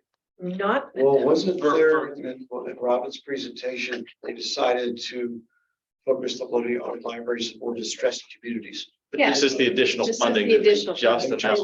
I don't know if we'll do the same thing. Yep. And Sure they based on will. what Robin's report was today. Yeah. Our library should see some additional funds. We just don't know what that number is. Oh, good. Was that based on, like, is it taxes? Is it some other? Oh, yeah. It's that 1%. 1%. It's the 1% 1% tax. additional sales tax. Yeah, sales tax is 6% for the state, 1% in Allegheny County is for RAD. And that 1%. Lines are too young. 25% of that revenue, that extra 1%, 25% is kicked to municipalities. 25% is kicked to libraries, and 50% is to the regional asset district capital side. Oh, yeah. And so that's like the sports authority, Yeah. and maybe butchering the name, the sports No, Sports redevelopment Authority. authority, Sports Authority. the sports authorities, and all those types of regional asset districts. So a good example in our area, in a set, like in a suburban side, is the Boise Maiden Park in Upper St. Clair. That's Right. considered a regional asset district. So a lot of the assets that are built there fall under that qualification, have received funding from that 50%. Whereas Upper St. Clair also receives, just like we do, the 25% From the library, Kicker. from the library. for the library and for municipality. Yeah. So that money does get dispersed through all the communities within Allegheny County, for sure. Thank you. Any other questions on that? All right, I'm gonna recommend a 5-minute break for any potty breaks, and we'll come back to capitals and adjustments. Capitals and adjustments. Thank you.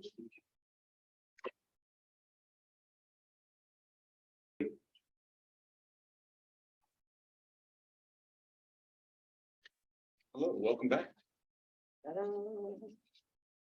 Now we're moving on to the capital section of the budget. All right, that starts on page 70. I'll let the manager start to kick us off. Okay. So I don't know how Andrew wanted to handle this, but apparently you just wanted to throw it to me. So that's fine. Then you have a cheat sheet today. I do think the, Like we didn't talk. It was brief. I have a cheat sheet. Okay, then you pick it off.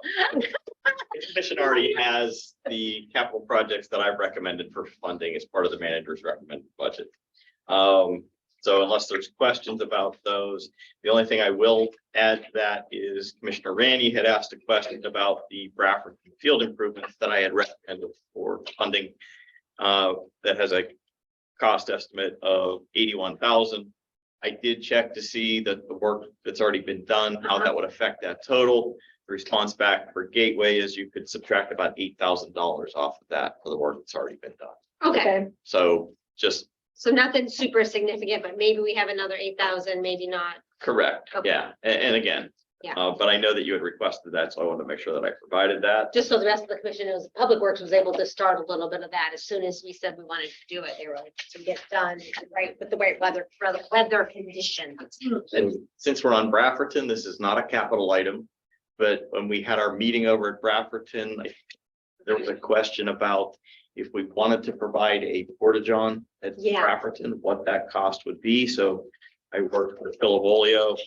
If we wanted to place a porta-john at Bradfordton, the cost would be $170 a month if it's serviced once a month. If you want it serviced twice a month, it would be $266 a month. So So an experience that I've had with young grandchildren and taking them to parks, everybody ready? All those Amazon delivery people, FedEx, UPS, they know where every porta-john and public john is in every park in Allegheny County, and they use them. I'd recommend twice a month. Yeah, I'm not kidding. I watched it and I'm like, what is going on? Finally figured out. just in general, yeah, any porta potty, Uh-huh. maybe even more, but twice a month seems like a minimum. I think the ones that we currently have set for service twice a month are the ones that are down between Dixon and Seymour. They know where everything. Most of the other ones we do once a month, but again, you are, to your point, you are correct, yeah. And I would also put into that mix utility workers. Uh-huh, absolutely. So, Public restrooms. but I want to provide Yeah, 100% to that. That's great. Yeah, maybe that could be a discussion in 2023 if we're gonna talk about bathrooms. It's very important to me, but we don't have to talk about it. Yeah, again, But thank you for getting that info. to give you the info. If the decision's made. So you have the That's items. gonna be a discussion session topic. I would love it. It's good, because I have a list of every asset we have and what has a bathroom and what doesn't. And we So talk about it. in the capital improvement program that the commission received earlier this year, there is, and I'm gonna sort of skip my list a little bit. Fire is in the room.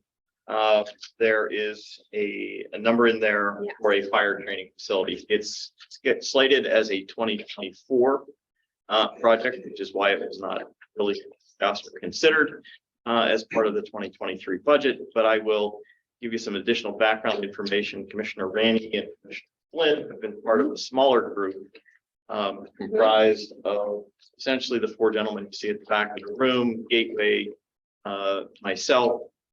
I will tell you from a process standpoint, I think it's been a good process. We started out with casting a wide net, looking at a variety of different possible locations where this facility could exist. Through that process, we were able to narrow that down. One of my concerns, I should also add Rudy Supel was part of that conversation.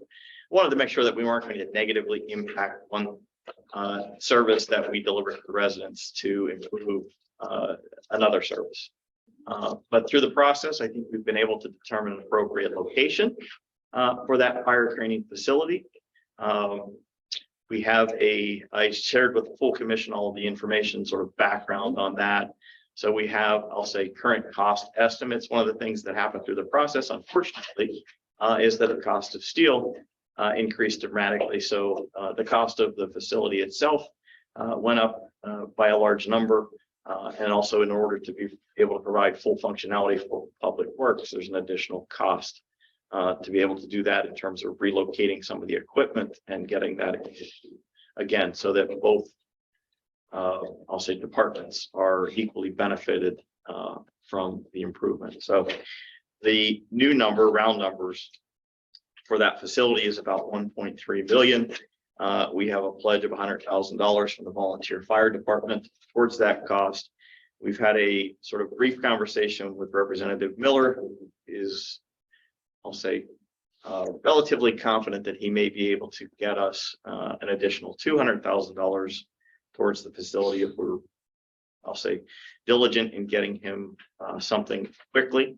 And then there is the possibility for approximately another $200,000 of RAD funding as a regional asset. That one is, again, not guaranteed. We can go through the process. I think we can make a substantial argument because Mount Lebanon trains a great number of our surrounding fire departments. So again, we have representatives from fire in the room. I don't want to, take away from their being able to advocate for the project and add any additional information that I may not have touched on. So Yes, but come on up, cool. and he brought them off, We brought them out, just. which I believe someone in the fire department actually built, if I'm correct.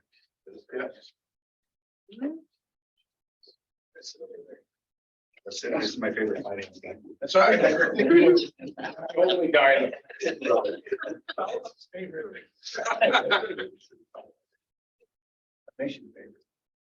I think where we're at, through the process that started several years ago is what we're hoping for is just to seek a commitment from the commission, not for 2023, but, possibly into 2024, mainly so we can get a letter to Dan Miller so that he can begin to seek funding. And then I think the hope was that we could sit down again in early 2023, finance and kind of figure out where we're going and then how we would fund this project into 2024. That's where I think we're kind of at, is to answer any questions that you might have that are remaining unanswered. And then just try to get that commitment letter to Dan Miller. Well, it's a big jump. Is there anything that you guys see that could be cut that would still make it high quality safe, but get it? I'd say the public works building either. That's My favorite public work. he's online. And don't say the hoist either, in the building, that probably also a little higher. Yeah, I think, yeah, We're ballparking your net cost for 900,000. Correct. Right, okay. 900, okay. I mean, I'm glad that you factored in, because I was going to negatively impact public works. From a purchasing perspective, I've heard steel is starting to go down 5 to 7%. So hopefully, by the time this thing starts getting purchased, to Commissioner Rainey's point, maybe some of the costs will come down a little bit. It always goes up this way and comes down a little bit, but we're starting to see some downward trends of materials, so hopefully that helps. We were originally like 350, 350. and then it went to 620. Yeah, Oh, wow. from 2019 to 2022, basically. Now it's about 600. I mean, it's that kind of, to get back down. I was just looking up steel prices. One of the If they've things ever that gone down. we started exploring this, one of the things, and this is kind of a for Chief Zahida, we are very judicious of how we approach municipal funds. And that is a very conscious decision, regardless of what it is, whether it's a fire engine, turnout gear, equipment. This was no different. So really what we did is took a really hard look at if we look at the needs of the community and the type of community we serve, the type of buildings that we have in town, that really drove the design of this particular facility. To start to cut back, Yeah. start to impact our ability to train to the level that we want to be able to train people to. So I would be, there may be these pieces we could tweak, but I would be very cautious of looking for big numbers from that. It would really diminish the value. And this is, in all respect, a very large facility. I think it meets our needs perfectly. The Allegheny County Fire Academy has one that's about double the size of this, and so does Cranberry Township, and so you're talking double the cost. Okay. I don't think that's necessary for us. We're just looking to, it's those every Monday night that we have training to be able to go Yeah. practice our skills. And you're already there most of those Monday nights. Right, I mean, that's really what, we just need to be able to practice our skills. I mean, I know we've had some discussion about burn, so to just, talk about, and it was in the letter, but realistically, in this entire facility, just half of this box here, you see it has Draeger on it. Mhm. So it's 10 foot by 20 foot is really the burn chain. And that's where, when we do live fire training, Mhm. and we're projecting maybe twice a year, what gets burnt is pieces of pallet in a 55-gallon drum and 3 sheets of oriented strand board. So it's basically like plywood. That's what gets burnt. We're not burning tires or diesel fuel. Ex-husbands. Anything. Right. So inappropriate. And there's certain, yeah, couches, and there's certain, permitting processes that we need to go through as a fixed facility. And when we do that, notifying the residents at least 7 days in advance. I was just gonna ask you about that. That's going to occur. And this would run through the planning board process as well. as Yeah, municipal. sure, So yeah. we get input. Where does the smoke go from it? I mean, you have to vent it It's out. going to come up and out. And so, the thing that we need to be careful, again, it's going to be a day by day is what are the atmospheric conditions? Oh, sure. Because if you have a windy day, it's not a good day to do. Right. So, I think we're always very considerate of the neighbors. Everybody loves the fire department. We want to keep it that way. So, that's probably twice a year. We've set times to use the facility, not before 9 a.m. On a weekend, not after 9:30 p.m. on a Monday. I mean, realistically, a lot of the Mondays we're there unless we're doing forcible entry or using saws, which is maybe 2-3 times a year. We're not making a lot of noise, but again, if there was a complaint from a resident, we're certainly gonna, with that resident, to try to make it right and make any adjustments that we need to. The beauty of having the facility here is if there's a time that's inconvenient, we have a lot of other times that we can make. Yeah. And just thank you for bringing those points up, because I was, as you know, as a part of the department. It's my ward, there are people who are looking right now on the site, and so I've got things that we finish by 9:30. If there's a burn, letting people know well in advance, being conscious of the wind conditions, because let's face it, their house, it'll blow. Yeah, absolutely. Back. You start burning that day and that smoke's going in that direction. It's just, hey, today's not a good day. Let's shut it down. Yeah,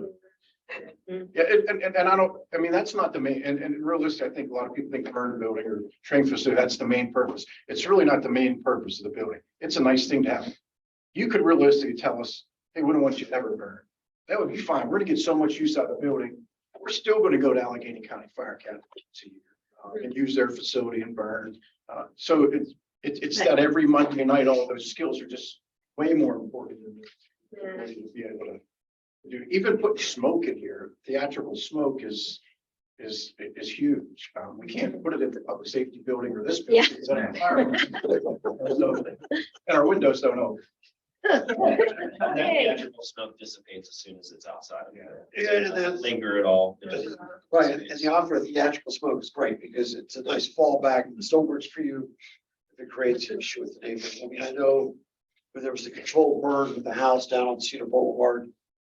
That was a one-off. I didn't hear much of complaints, but it becomes every Monday. Now what? Right. Yeah, it was called like a campfire. Unlike. Yeah. I get complaints about campfires. You do, that's why I bring it up, much like a campfire, so we can be very cautious of trying. Solar stoves. I already get those complaints now about, big campfire, so that's where You the get a lot of those. smoke is. I just want to say, we look at the reports every year. We know the importance of the fire department to our community. We have, or will have, a beautiful new fire range, which helps our police department qualify and train, which is important. I think this building provides a very similar thing for our fire department, helps them train, helps them be prepared for what they're going to see all throughout the year. And I think it's an important project that we should fund. Certainly, if we need to give them some sort of letter or commitment so that Representative Miller can move some grant funding forward, I think we should do that. Yeah, I support that. I agree with you. There, everybody's singing kumbaya. I agree. We want it. Work with Dan, draft the letter, and I'll sign, we'll get it out, get him what he needs. Thank you. Thank you. Any other questions? I'll make sure there's money in the general fund to help you out. And I'm gonna potentially give you another assignment. Somebody that is in your unit that's familiar with grant applications. If you want to start working with maybe Greg Wharton on exploring an application for RAD funding. Yeah. That would be a little bit more involved. There's- They're gonna want to see, There's a couple but grant just- cycles for that.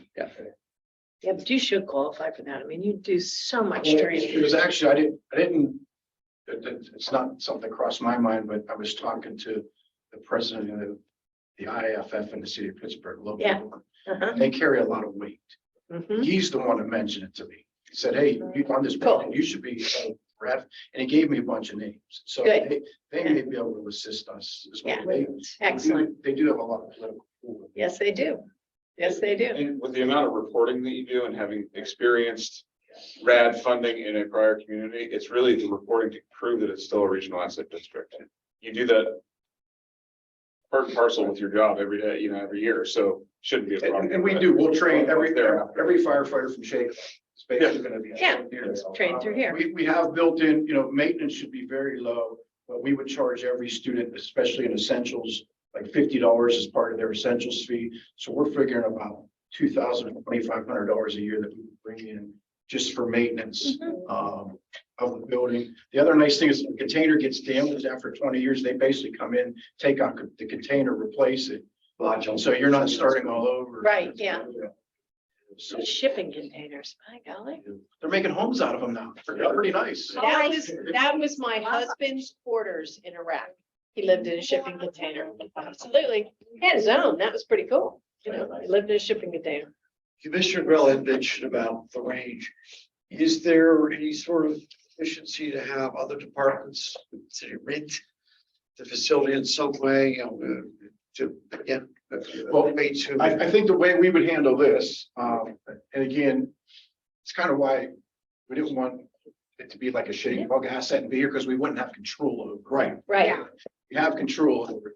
I think the way that most of them are managed is if Bethel Park wanted to come in and use it in the evening, they would pay a fee. The fee would be a certain fee to use the facility as well as a fee for one of the Mount Lebanon firefighters to be present. Oh, yeah, Mhm. yeah. To make sure it got Yes. rated properly, number one, and then number two, to make sure we're following those rules that the residents aren't getting at. Yes, Exactly. sure. So there would be for any department, it's probably not, $500 to come in for 3-4 hours in an evening and use a facility. but- Small offset for O and M costs. Yeah. really. Yeah, exactly. It's something to help offset. And a facilitator's time. Our container fund for the next time we have.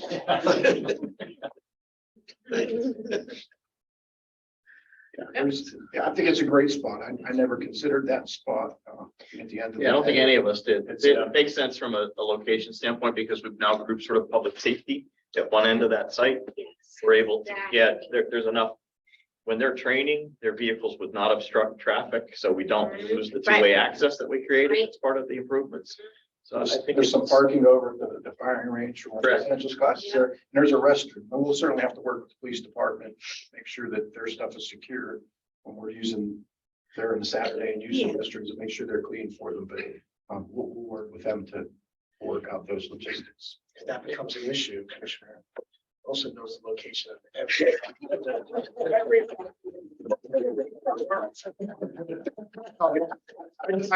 Back to Bradford while you're on. I don't know that it gets a whole lot of use in the summer, but I can tell you in the spring, March, April, May, and early June, 3 or 4 lacrosse teams are there because I coached their tennis. Those kids were running over the hillside. Those are at least months it probably needs. I think we can flag that one. You said on there. Get to the bathroom in your ward. I'm just surprised we don't have any kids, knocking those porta johns over. I Oh, know, no, Bird Park. well, as a kid, I would have done that. I think. We do it for Bird Park. Know this when we interviewed. This might have affected your. No kids watching this anyways. Thank you all. We're Yeah. extremely thrilled to get to this. Yeah, I'm ready. I want to support it, want to start moving it forward. So Thank you. Thank you very much. Thanks, guys. Yeah.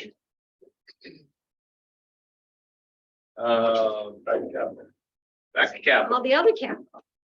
So that was no funds needed for this year for this project, right? Correct. It's a commitment letter that we Commitment get letter. to Representative Miller. But there's no initial engineering studies or anything else we have to do. We've got preliminary costs, so we have enough to actually move forward. Okay, cool. Similar to what we did with fiber uptown. Okay, thank you. So if I'm gonna continue to Yeah. work from my notes, I know that Commissioner Silverman has expressed an interest, and we talked about it last year. The Timber Creek stairs You had in your packets, as part of the information that's there, the updated cost estimate from Gateway. Is it on here? Inglewood, It's not in the CIP.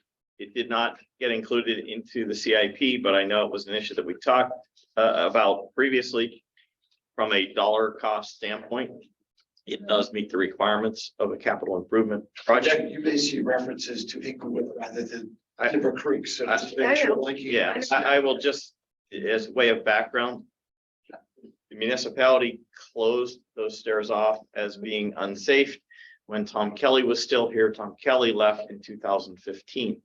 So they've been inaccessible, unused, for the past 7 years. But Gateway did provide cost estimates, one just strictly for removal, which is about $21,000. Cheapest option is to replace them in timber, which is what they are now, 113. If we went with concrete, which I wouldn't recommend, would be 233, or there's a metal sort of open grate stair that could be installed. That's the highest cost of 248,000. So I'm not sure if the commission has an interest in discussing it as a capital for 2023, but I know that we had talked about it in the past, and I wanted to at least put it out there. Very much I appreciate, and for the commission's benefit, that even though they've been closed for that long, I still get questions from residents going, hey, what's up with those steps? When can you get over those? So it kind of bubbles up organically of the questions of can that be reopened?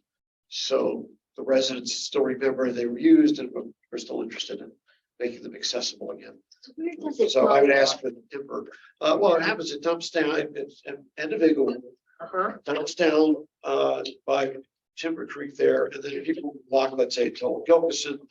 Yeah. Old Gilkison. Yes, exactly. Well, but Or not you just say, you walk to Gilkison, just go down that little cul-de-sac at the end, you're down on Cedar Boulevard. So if you're doing an exercise loop, you can certainly do that of Englewood Steps, Old Gilkison, Cedar Boulevard. Okay, so to Cedar, it doesn't go to Gilkison or Galleria direction, it goes only to Cedar area. Got it.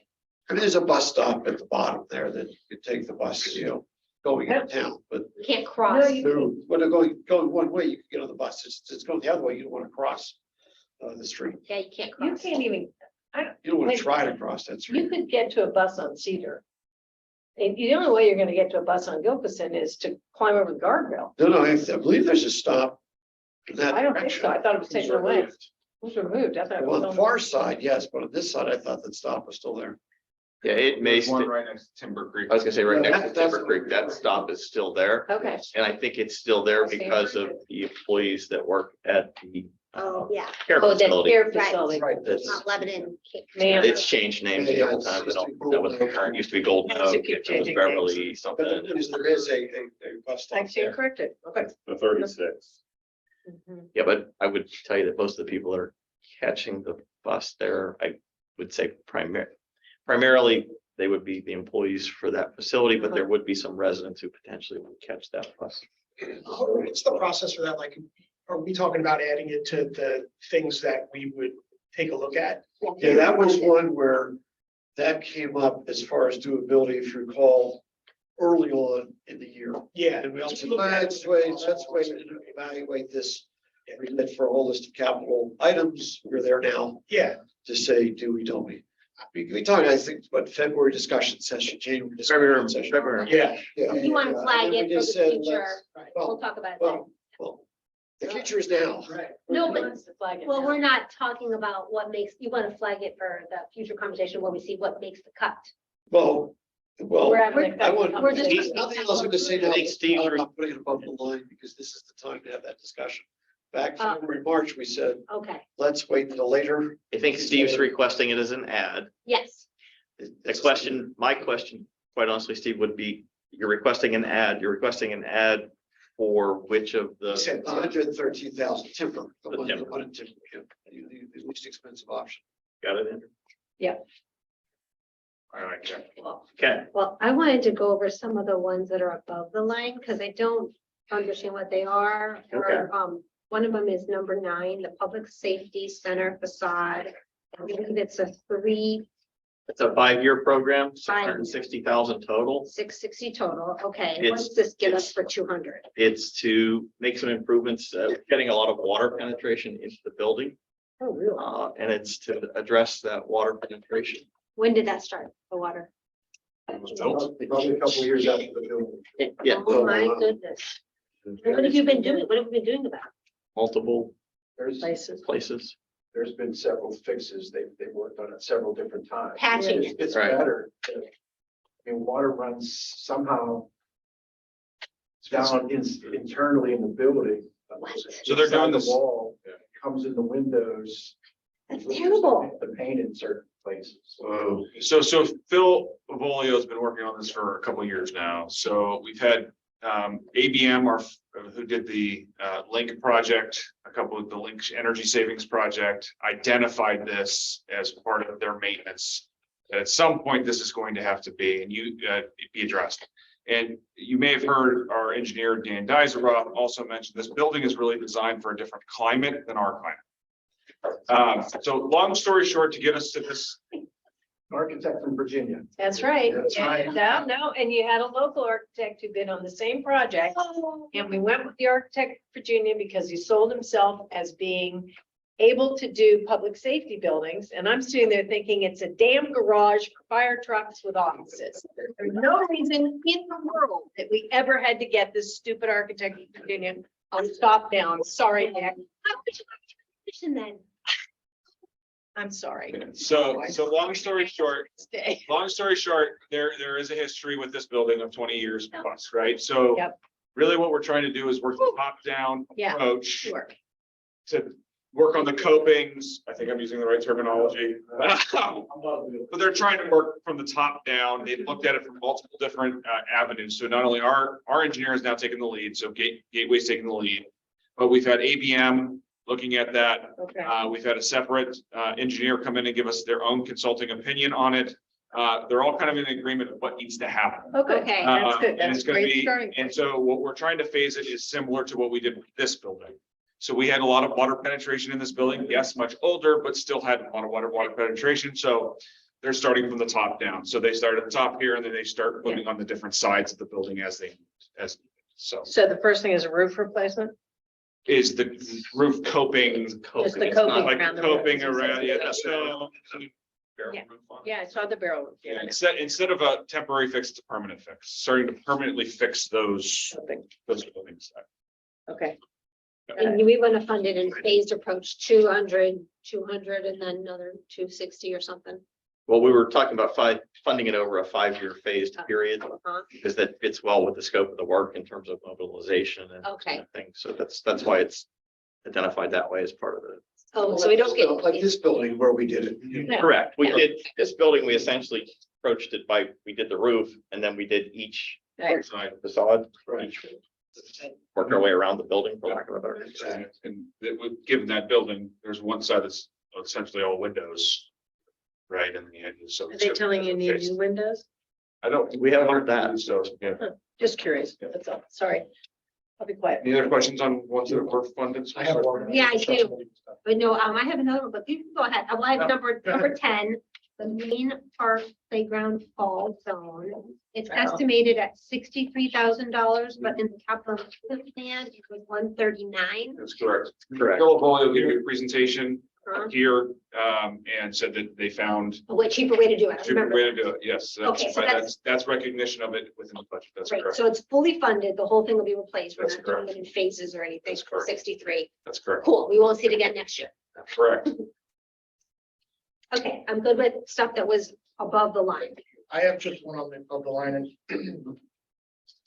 Number 15, it's 100,000 and it's for Library Town Phase 2. It's above the line. I was just wondering what was included in that, because I know we never had hard numbers when the project first came about, but maybe it was Tim Steinhauer who had done some of that, talking about the people with the art, and I just remember it being a larger number. So the 100,000 is actually assignment from the commission. Okay, Right. This is now just recommending moving it forward Got it. to be a current budget. So it's Got it. moving it from assigned to a current budget. side of it. So as to show the commitment for grant funding, Yeah, with the DCED and those types of things, you held that money Right. in an assignment before. This is moving that then forward to then be defined for phase two. So it's really carryover? It's, yes, for lack of a Kind better of. term, yes. do we have any better understanding of what the public art numbers are actually gonna be? You know, because we've done, so our last budget session, or I think it was last one, we held back some of that additional money, which we then put toward Vibrant Uptown. You know, we talked about making sure like placemaking didn't get lost in that because it was a part of it, so we purposely held back like 900,000 extra, which, you know. And Eric's not here, so I don't want to speak for him, but I believe that was one of the grants that he got, the $25,000 to actually do a design related to the public art piece. Mhm. So my understanding is that they haven't started on that yet. Kind of need to have the project finished. Yeah, I seem to remember there were some estimates and maybe. Yeah, there was a $900,000 estimate, Craig, for it was public art improvements to Parsway. But it also had a lot of like, it had outdoor gym equipment. Yeah, exactly. There was Like a fitness loop $200,000 around. chain link fence. I mean, there was some Yeah. crazy stuff in there. Exactly. That's not where we're at. Yeah, we're not, Right. we're not there. Okay. Got it. This is the start to develop the phase two Okay, and the design and all those things. And it's the commitment of that funding then being moving forward to then move into phase two. yeah. But we're probably gonna need, I mean, to do some nice public art and some of those things, it's probably gonna be between 100 and 900. Yes. So I mean, the commission should understand that this. There were some other- Next year. We had also had a discussion about actually developing a sort of a public art policy, if you will, Oh, that essentially. girl, right here. Who's done that already? Because it works through details such as, Yeah. you know, there may be people that want to donate Right, public art. yes. So how do you handle that? How do That's you handle the exactly right. installation? Yes. Was Clearview Not for Commons. not for the public Public art. piece. That we started the conversation, Mindy, when we had an interest in somebody that was going to do a mural Yeah. on the wall at Clearview. Uh-huh. But we never moved that forward because we knew the Uptown project was coming. So we sort of put it on hold. Okay. But we need to have language in there that says if a piece of art gets damaged, right? You have to Who's do responsible? ownership. Ownership, Who owns it, insurance. Who maintains it? Right. Where's the insurance? What about temporary art? What Yeah. qualifies as art? Things. Public art policy. I thought it was approved before I was on commission. No, We did talk about it. It was a Pitt student or Carnegie Mellon. Well, it was a student? CMU, yeah. Yes, yeah. Partnership did something. They did That's not some- ours, that's theirs. I thought they sent it to commission. They and got commission one of the approved best it people in when the I was in country, the audience. who does public art policy. You would have been Nate there. Paichaki. Yeah, there was one where someone volunteered, said, hey, they could paint, but it was like, whoa. Yeah, you don't want that. We got all the I's dotted and T's crossed. What happened? We even talked about having people. Whatever. Doing like a contest for young people, and we talked about someone supervising or mentoring young artists that are in the high school, but I think Keith's right, I don't think it moved forward. It didn't get. But we could probably pick it up. We talked about temporary installations. Active for temporary different things, installations are active, huge, active yeah. play, temporary. Yeah. Those kind of things. So Right. we never. What qualifies as I would public think art, that what might be a doesn't? discussion topic. Yeah. All right, add it to 2023's list. So- Yeah. Budget priority session. That's right. Knock it out next year. with We the- have a subject specialist. Help us knock it out. I'm good on that. Yeah. Thank you. Are we talking about what goes above the line now? We can talk about anything on the whole list. Pickleball courts. Pickleball court, 20, yes. Pickleball courts. pickleball courts for 60, Pickleball courts. I was gonna just pick number 20 pickleball, but do you? pickleball, metal court. Guess what? They're already on the list. Yes, I could see you. Are only they in the have above one. line? You were Are they? anticipating. Above the line. Well, it was on Andrew's budget worksheet. He anticipated we're gonna have that. You already All right. requested. I got another one, no surprise, number 17, $600,000 for Brick Streets. So I don't want to move $600,000 above the line. I want 600,000, I want Brick Streets to be included in street reconstruction number 2, 2.1 million. So we have that discussion next year. Street reconstruction, 2.1 million, include some brick streets next year, if that's what our engineers recommend. That wasn't what we agreed on. We talked about doing a whole, what's the cost gonna be for? So total cost, we talked about for next year, giving the commission total cost of street. of a street, right? Right. There's brick, concrete, asphalt, Yeah, which is the cartway, the curb, the sidewalk, drainage, yes. and putting that number together for the commission. We, from a staff standpoint, still need the individual pieces in the budget because of the way we bid streets, right? We bid them in component, Understood. I get it. but the commission had requested sort of a total cost. Yes. And when we have that meeting next year, And the decision is gonna be to increase the number, likely, not a guarantee, but likely increase. And then move forward with that policy every. And that was tied into working to whatever you want as an overall PCI score. Right, which we haven't agreed on that or had that. Correct. discussion So we yet. were gonna, that's a 2023 discussion. I agree that we should have that discussion in 2023, but I thought we also said we could look at the total cost of street reconstruction as one conversation, not as piecemeal. Correct. Okay, I was just trying to reinforce the fact that when you see it next year in the budget, you're still gonna see it in pieces, it's separate. but you'll have an additional piece of information to help you make that overall funding decision. If that makes sense. I, You know, at least to break out. the Right, cost so- from I get it. brick it does make sense, but I don't want to I don't want to continue to fund 2.1 million of asphalt for perpetuity without also funding some brick reconstruction. I think the conversation with brick in general, when we have it next year, is going to be setting a policy for how much of our roads to maintain and having the conversation about those variables, which is PCI, which is the type of material that we want to maintain and the length of material that we want, quality of those, and then saying we're doing it over so many years. So I think that's going to be part of that conversation about how we do it. And then that's got to be wrapped into some policy that says every year now moving forward, our goal is to do. Again, it's not guaranteed it's going to be more than 2.1, but it's going to be more than 2.1. And then we say at that point, this is what we're doing. Or we It still ran a has to lower, come back. yeah, or we ran a lower OCI number. You know, Sure. because Sure. for the 2.1 asphalt, you know, is giving us. We're not paying enough to maintain it all. Right. That's what this is recognizing. Exactly. Right. So I want So- to, I'm not going to keep funding asphalt at the expense of ignoring brick. But here's- Yeah, all right, I've hit that point. I want to stop spending 2.1 million a year on just asphalt and completely letting our brick streets go down to that's, PCI, 40 that's a- PCI. That's ridiculous. that's a tactical decision, Like. right? That's a tactical decision that staff is ultimately gonna have to make. They need a total number, right? Whether they're spending more on brick, less on asphalt, and vice versa. That's a decision that ultimately they will make. We need to make sure they have capacity within the system to pay for the streets. But we're not there yet. This number, the 17 is recognizing the additional funds they would need to fulfill what we've already been talking about. And when we get the list, you know, February, March of next year, we get that list from Gateway to say, here are the streets. And we talk about, there are some streets we will benefit from early on because the utilities are big. Well, I think we- Woodhaven phase 2, guess what? The utilities paying for that. So how much of that we will in year 1, year 2? Maybe there's a brick street that, you know, comes up for us to do, and Gateway says all the other ones are fine. That brick street is now a priority because of how things work out. That's, we get all the OCIs, whatever.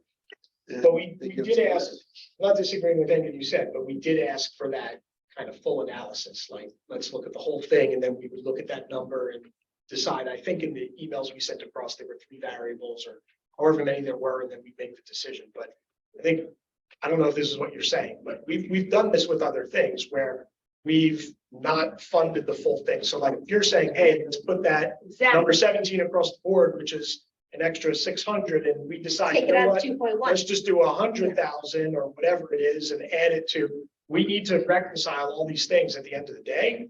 And if you decide, hey, brick streets are really important, but we can't do the 6, but we could do 100 or 200, then Andrew can allocate that and figure it out. What I'd really Well, like to say is I would like to fund, so take it out of the 2.1 million, fund 1.5 million of asphalt and 600,000 of brick.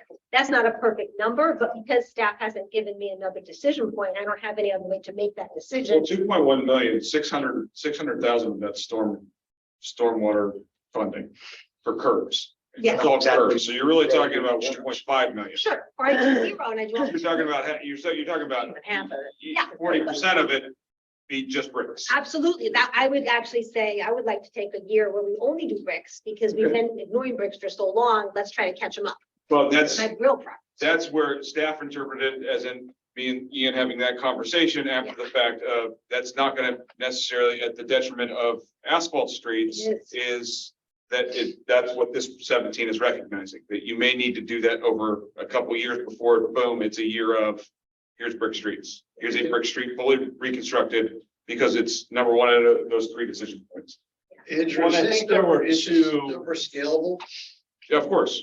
So we. It's could just the say- number that was thrown out during the budget, during the year discussions. So in theory, we could say, let's just stick $100,000 above the line to be in the Brick Street Fund. And, you know, so at least kind of saves these. But then it's competing against all this other stuff. I wanted to Right. compete against asphalt. That's my point.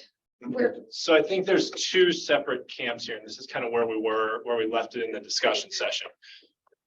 Camp number one was when the engineers recommend streets to be reconstructed, that brick streets and asphalt streets be considered side by side, and whenever any street came up and said, this is the worst street in the system, this one needs rebuilt, whatever it was, regardless of surface type, it would come out of that 2.1 million. With the knowledge that a brick street may cost 1.2 million, where an asphalt street may cost 300,000.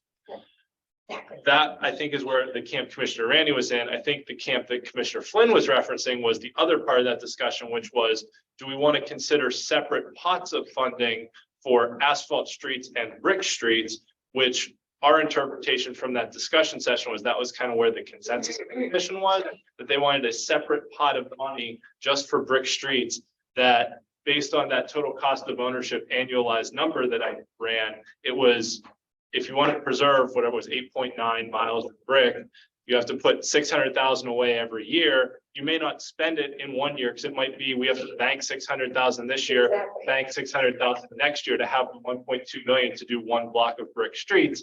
But But There's that, two but that separate- total cost of ownership is not predicated on having separate buckets of money. That total cost of ownership says, if we have this many miles of asphalt, we have this many miles of brick, regardless of street structure or cost, we look at that over the entire life cycle of all of those roads. So that if the end result is we spend $2 million a year for 30 years, at whatever that year is, 20 years, 30 years, we've gotten those roads to the point where they're all at that OCI number. So if it's $2.1 million, we would still on an annual basis to decide how to split that up and where it goes. But that's not predicated on saying we're always going to have 1 million of streets and a million of brick. It just predicated on, if our number is 50 million over 25 years, is 2 million a year, and we have a set structure and we have a set OCI and everything's going to be good and we have to continue maintaining it. So I don't think we have to separate it out. In reality, when we pay bills and we have to go to bid, it'll come out that way. But I don't think the policy is going to say that, where we have X for asphalt and Y for brick. It just says we have X for road. As long as we say how many miles of brick want to be preserved. Right. Whatever the OCI is. Then beyond that, I don't care. Staff can figure out the details. Which we're going to have to do because we're going to have to vote on it. Yeah. That's what I say, can I make a suggestion, kind of kick this down the road of, you wait until spring, we get more information, the policy written, whatever else. And it's 5 to 8 o'clock at night. So what's the thing we want to put above the line and then? Well, I think Commissioner Randy's asking to put it above the line at the very least. So I we don't, should yeah. do that. But I don't think she I don't want 600 to compete with pickleball. I No. don't want 600 out of asphalt. I She- want, she I want wanted to have a discussion. But that decision can be made in March. That's what I Yes. want to know. Can we make the Yes. decision in March that we're going to Yes, spend 2.17. 2.1, On but not, roads. but And it doesn't make any difference. Yes. whether it's- that's what I want to have. But the answer is that yes, in March, you could decide, spend it on one road. Yeah, and do exactly what you proposed, Commissioner Grella, which is just, let's look at all the streets, show us some of the worst ones and give us some options. That's what Gateway and Rudy are looking at now, based on the direction we got at the last time we had this conversation, is that sort of total cost of ownership, right? What's the PCI number, OCI number that we want to maintain? Okay. And what do we need to do that? To your point, if next year when we have that presentation early in the year, Yeah. there's a brick street and say, hey, this should really be the focus. So we're gonna pull out of that 2.1, we're gonna dedicate whatever the number is Right. towards a brick street, Yeah. realizing that that means we'll do less asphalt. Street. Yeah. But as long as we're gonna, again, Just maintain let's that, have that discussion. have Or- that and then number. we'll all agree or not. Extra money at any point is gonna speed up the time frame within that 50-year window. And that's. At any why I point, would- so it becomes a funding issue at some point. You're gonna And be a given that quality same number of streets to then be bid out as add alternates and those types of things as you move forward, Mhm. as they come up. So And that's what I'd like to propose, just for, again, for on the list for later on in this meeting, like, $100,000 for brick. Okay, thanks. Cool. Is, Or is that in We can it, put that is in. that in addition to the, 2.1 million? because there's a Spending, we're spending, for brick restoration. yeah, there's a restoration. I recommended both levels, the base level plus the expanded, which totals about 115. I'm working off the top of my head, which is bad. Which is consistent with what we've done the last couple of years. Where we're focusing on those brick streets that the investment of doing the restoration, the repairs, I should say, Mhm. makes sense because they haven't degraded to a point where Right, you really need to that you do don't have to a replace the whole a thing. You just have- replacement. And to your question, I mean, basically asking for both. And earlier in sessions, I said, yes, let's add money for brick fixing. What I'm saying also, let's look at 100,000 for new brick, or is it brick reconstruction? When we get to the full list, I may change my mind and say, I like this rather than that, but I just want 100,000. Let's look at the whole list. Okay, We'll make some decisions at that point. this sort of isn't making any sense. Let's just stop for 1 second. Reconstructing a big brick street means you go all the way down to the base, take out the base, put in a new base, put in new sand, Yep. put in the brick, right? Yes. $100,000 doesn't reconstruct any more than a few feet. It's not, it's just not even sensible, but going ahead as we've been doing and replacing parts that are broken before the street gets to the point that you have to replace the whole thing makes a lot of sense. Because the problem, the reason they degrade is the water comes down through the bricks and takes away the base. Agreed. So if you But fix that's those now, right. you have less huge streets to do. Yeah, I much prefer the ounce of prevention, pound of cure. Yeah, So that's why I could. Yes. Yeah, I think we have- Yes, look, I just going, let's, not knowing how much money is left in, we say we want to, in addition to all that. Otherwise, right now, $100,000 doesn't, but you start building like, okay. you feel that the All right, turf so fund, brick- but something every year, so. a we have to brick replace the fund turf, we go. "There's some Savings money in there." account. Or it comes out of That's the, the yeah, thought or it process. adds to the 2.1. We have 2.1 asphalt. You know, it just maybe some of that goes to brick. And now we have a little. For Commissioner Sparkle's benefit, we've been discussing this for a long time. Oh, I know. Got at a lot of angles and, would be curious to get your input on it too, with your experience, but this is kind of like, we've moved, Yeah.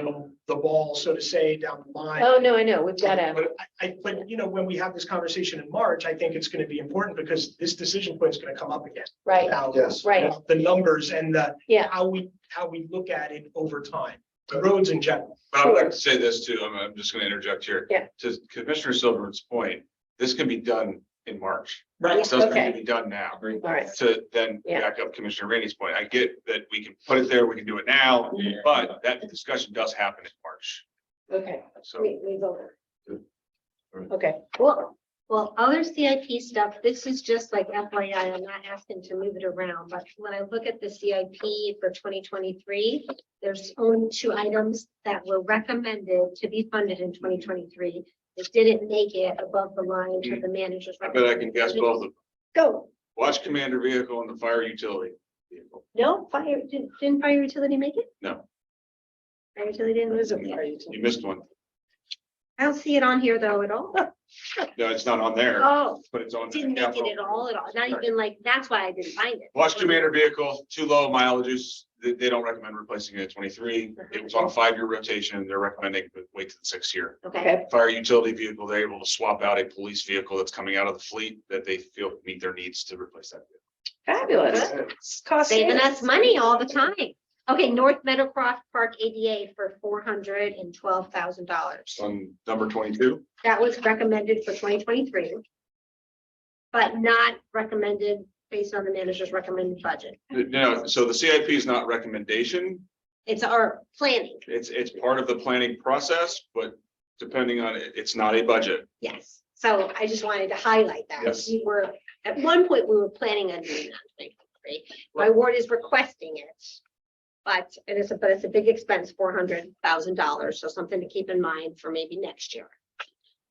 I also think the other large one that's not on here is the Arden Road traffic calming. Oh, Because we didn't have it No, I understand. Now at that point. But we're talking about things that are on or not.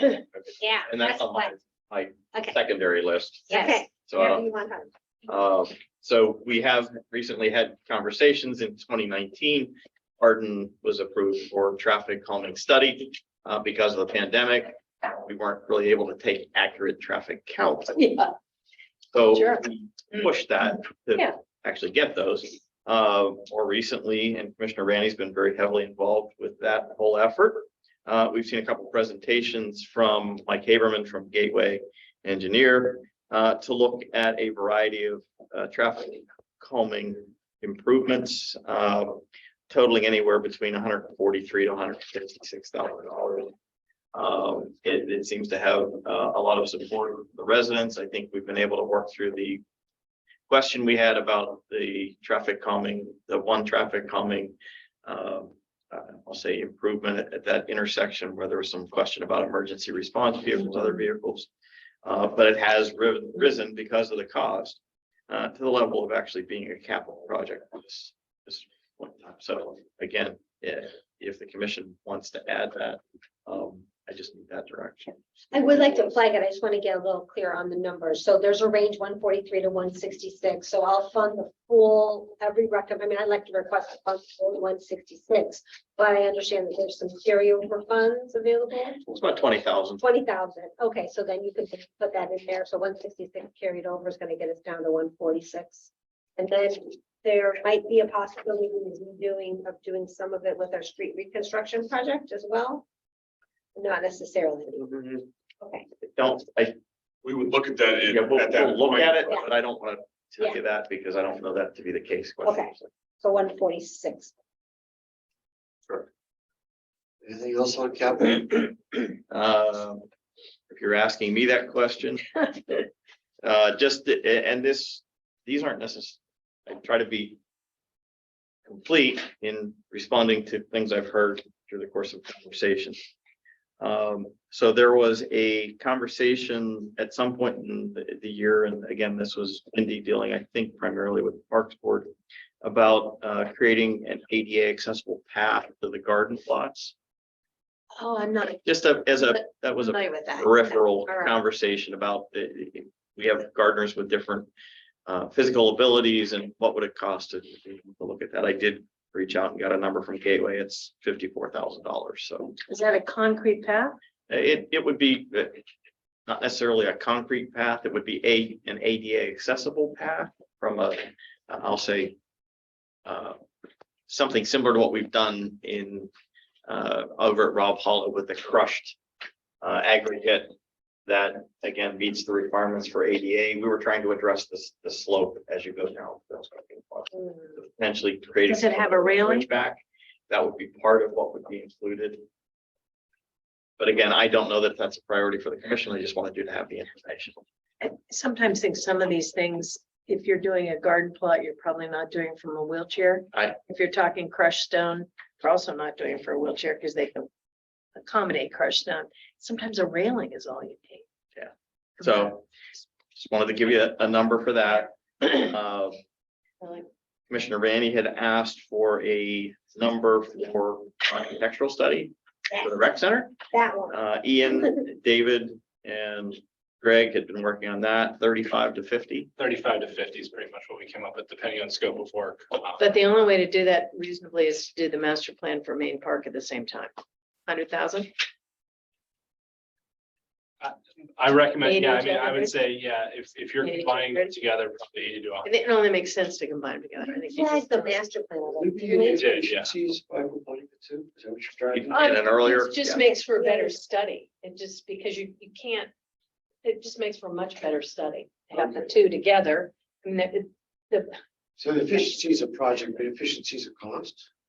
Well, essentially, sure. Okay. I mean, Both are gonna need a lot of the same yeah, base information, exactly. demographics, Yeah. users, those kind of things. And you have some of that. I was looking through. Through the parks. You master really plan do. process that- It's, some of that is already there. We just have to figure out how to configure things more than anything. What else is that? Yeah, that would be my. Yeah, I'll flag that.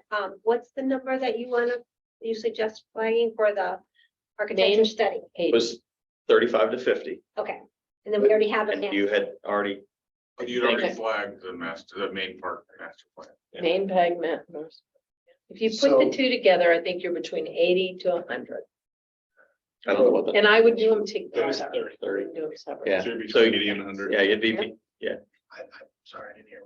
I said I would do them together. I would never do them separately. Do the main park master plan and architectural, the ice rink, make it ADA accessible. Yeah, the main park master plan, I'm sorry, how much Yeah, is allocated for that? Right on. 30,000. Say again? 30,000. 30,000. Oh, I think so. Yeah. I figure out what to do in these fields. Parking. So if you did both, Andrew, would you just use 65,000 or what number would you put in there? I put the, what, and. 80. I trust put it. and more than me. Okay, thank you. Okay, so you got that enough Andrew, enough information? Putting it in? No? Woo, ta-da, look at this. I- Color coded no less. the only other one on my list, and I don't know if Andrew wants to mention this, because it's really not gonna be a capital item. 2023, the library's gonna need a new sorting machine, but that would hit budget till 2024, but I think they need a commitment before they Yeah. actually go and start Yeah. the process. What's that Yeah, cost? You'll be getting Wait a minute. 117,000. Okay. And you'll get a memo on that tomorrow. I mentioned that Commissioner Silverman, and Commissioner Grella in the kitchen area at break. You'll get a memo on it tomorrow. It's just a commitment that that's funding to be flushed out for the 24. Yeah. That's fine. You indicated it's possible some of the funding will, Brad. Could be coming from the RAD increase. It could be coming from friends. It could be coming from grants. Right. We'll apply for grants and you funded a full-time position to explore if that's possible. Right. So we will be exploring that if that's possible. Okay, sorry. Well, very likely chance I don't see or respond to that email in time. You have my vote. Okay, It's important. It's their largest piece of equipment in the building. You know, for library operations. It needs, It's really cool if you've ever seen it. Next time. You go in and put your books there and it takes it back and the conveyor belt like sorts it. It's really. Yeah, of course.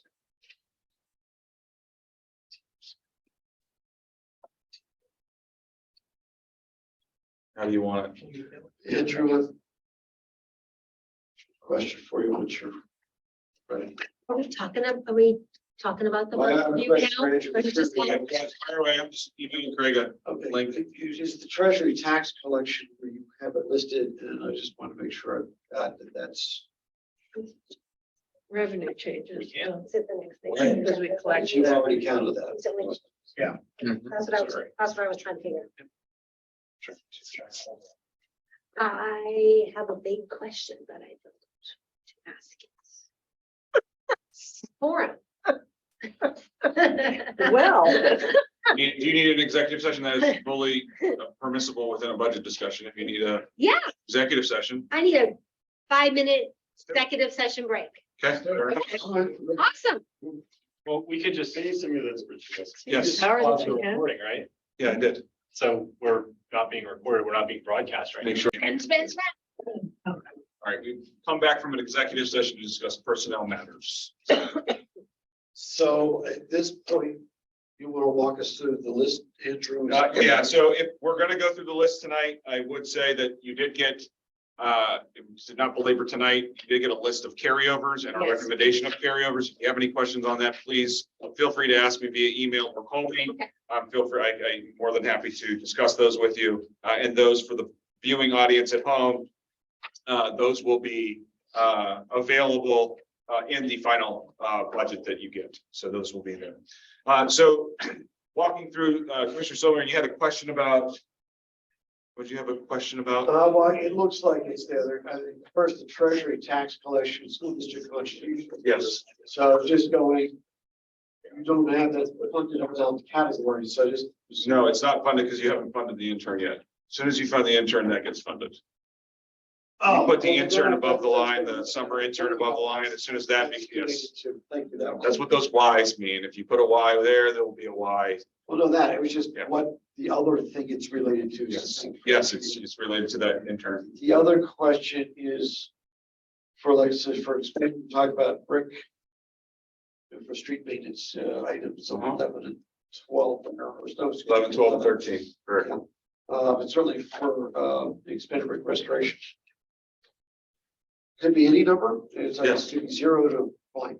Correct. Okay, thank you. 1 year we did to balance the final was $14,990. Did I not already funded my recommended budget, both the basic level and the expanded level? You did. Yes. The expanded level has a note that it's scalable, though, if the commission wants to scale it up. So I think this is reflecting. To increase over above what my recommendation is. Correct. I don't know if Nick is still on, but if, I mean, I have it on the computer. I don't know if anybody can, but it's, the video is obscuring the funds available column. Yeah, if you move that, we'll box out on it.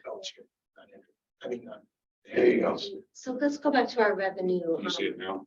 I'm good. I just didn't know if that's what pops on the screen or. Let's go back up to the revenue. Thanks, Yeah, so We so- get the golf course, do we like to, we need to decide that now? If we're gonna increase So it? if you, when we get through the expenditure side, if you decide that there's a $25,000 offset in fees, if you fund the full-time conversion for the golf course side of it, Okay, so those, that's attached to the other. that's attached, correct? Got it. Yes, both those two non-funded are attached to expenditure line item. What I did is just a quick skim of this thing. If you take, and this is just for quick show and tell. If you literally take everything, expenditure changes 1 through whatever there. Mhm. And move them over, to the right funded amount, just to see how much is quote left. I'd be curious to see. 1.5. So that's, so 1.5 total, so 6 or 900, You're a deficit of 873. 900. So if we did it with something forestry, So- maybe about 900. Yeah, so let's walk through it first. Yeah. Real quick. Let me just walk through it real quick. I got a presentation. I got a hand. Is there singing involved? Don't go there. Don't encourage it. What is that supposed to mean, Mr. It means if he Right, asks so- for it, you'll. So things we discussed within prior budget sessions, sales tax estimate increase, investment interest increase. EIT revenue, I had said a number between 500 and 800,000 of using existing surplus from 22. Okay. I told you I'd have November stats. We're still up 10% from year over year. We're 1.3 million above where we were. We're maintaining where we're at. So that number can go between 5 and 800,000. So minimum 5. Minimum 5, correct. Again, focusing on one-time costs. These are not, we don't know if EIT is going to stay there. It may. So on and so forth. It's not something that, we're looking. Can't count on it. Can't count on it always. This is a good year. Everybody's seeing it. It's not just us. I've talked to other municipalities. A lot of people are seeing this, but we want to be conservative and saying, hey, we're not going to be funding long-term legacy costs with a good year. Okay. That being said, one of the commission's, Commissioner Silverman's request was, what does that affect on fund balance? So I did attach a general fund breakout. You can see what the bottom line is that if you use that 500,000, which is written right here. Mhm. Sorry, let me increase that for you. It was supposed to increase, but it did not increase until. There we go. So if that's that 500,000.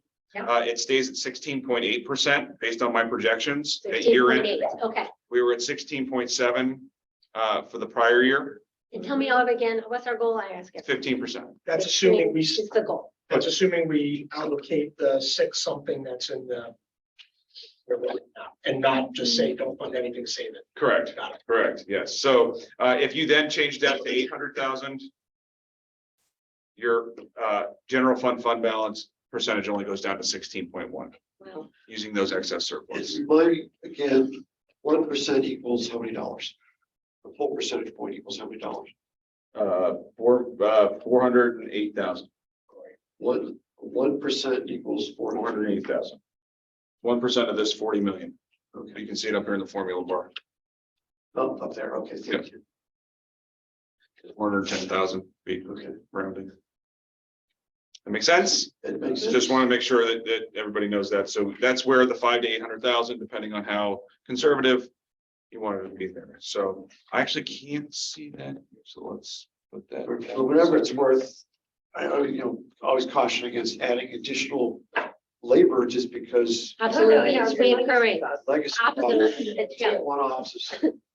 Architecture is like one. Opposite of what he said to do, yeah. So, yeah, so one-offs, big capital projects, some of them aren't. The last thing is the colors. The colors do mean something. So, the orange is the scalable side of things. So all items there can be scaled, up or down, depending. Also blue is now tonight was the combination of those two we talked about tonight. So Yes. that's the architectural study and the site. New color. Okay, so that's where we're at this point. Anything that you want to discuss, we can go down through the list. We can eliminate things. We can fund things. We typically start at number 1 on expenditures and go down. However you'd like to proceed tonight. We do have another meeting scheduled. I know you have an executive session at 8:30. So I wanted to be cognizant of both those things. You can push that out a little bit. While you're doing that, let me just go make sure that the front door is open in case Phil comes. Phil's actually, because I believe his response back to Andrew and I was that I will be there, right? Yeah, I think so, but I don't know that he was being. Yeah, Or meta. But, yeah, I agree. I don't know. My husband is sitting in the lobby. Oh, Line let's. 17. there, so let me just get a little make sure he's not standing out there. My husband is sitting in the lobby. So don't be scared. Yeah, don't be scared. Don't be shocked. What'd you say? So back That's in the to. lobby? Yeah, Firing he range. walked up to the Yes, library. firing range, yes, Reduction for non-operating. Yeah, tell him to come in. operating Building, yes, He's probably and yet reading it's, the book. it's That's true. He civic doesn't color. want to walk. yes. What do you recommend there? I recommend let it be a wash at this point. It's not enough money to make a huge difference. What's not enough money?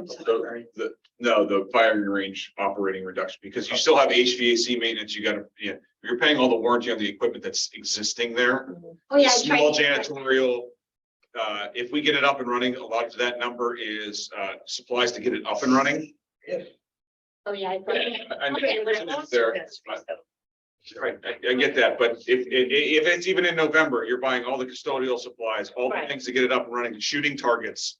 All those things, you're not buying one shooting target, you're buying bulk of those things, so Yeah. I don't think it's enough, the number.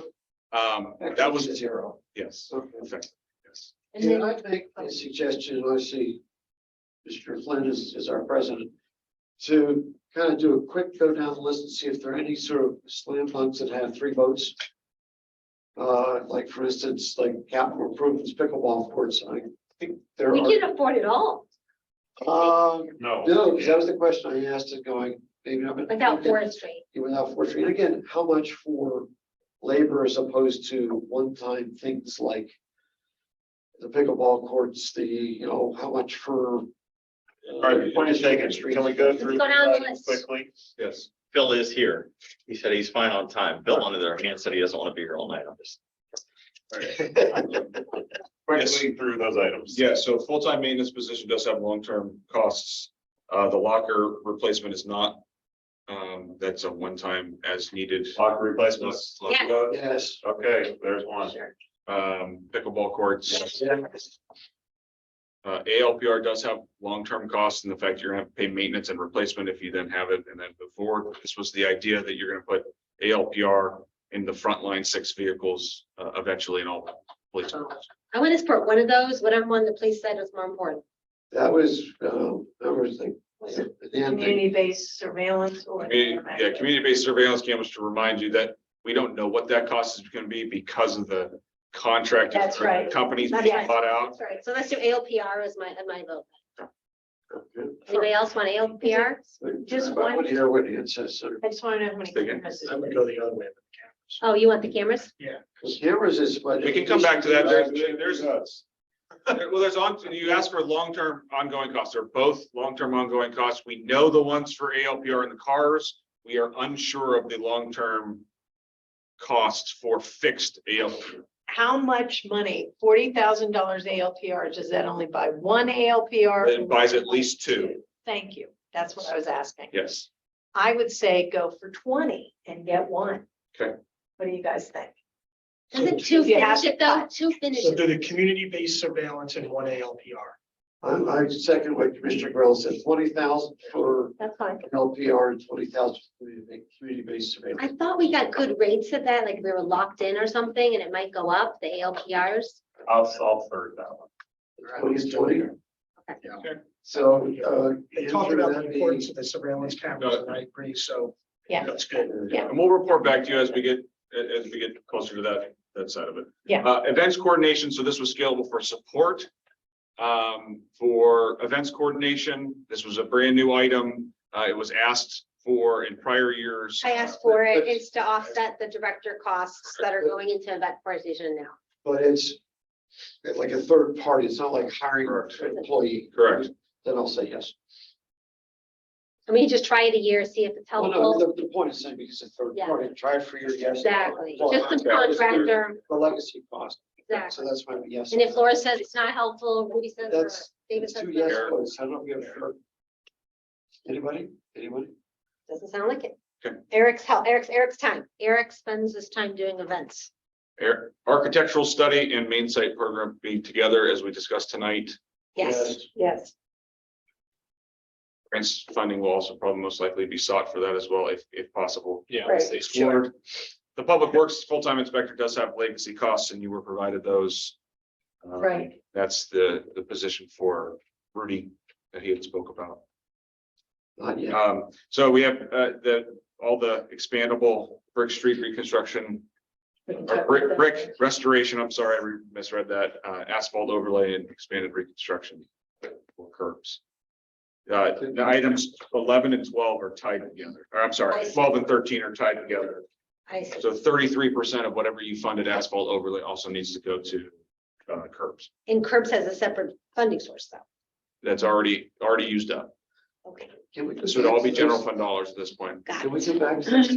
Yes, What's that number? Sorry. 33% of what. There is no so number. if you funded 50,000, you gotta fund 16,000. Okay, the route analysis and GPS route management, that's about $8,000 a year, once you get past the first 44,500 for the, We talk about that. we talked about that. Yeah, I don't know that Rudy was really for it though, necessarily, was it? Nice. It's a nice to have, not a need to have. Nice That's to what I have. got. Okay. Nice to have, Thank you. good for new employees until they get used to it. That's right. Yeah. So then I think we're pretty. Arden Road Traffic Calming Project. Yes. Yes, Yes. Does that count as two votes? Do I put it in the H, put it as HY? Is it still start first? No, I.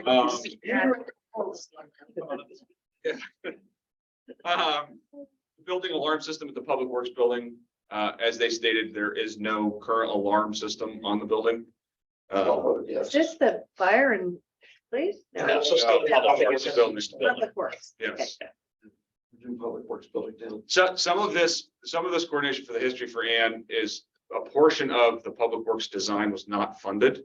Okay, So some of this got got it, lopped off. got it. So this is kind of a correction to make sure that we're Sure. secure with our assets. Okay, yeah, I think we ought all to. right, I'll second that. I said for it, so. Yeah, and they think it's gonna come in lower. We're most likely gonna have some savings on it, but 25 is a safe number. I like that. You got three. You got your three. Firing, we talked about that. Entrance concrete repairs at the library. I don't remember that. I don't remember that one. Library talked about, Rudy talked about that.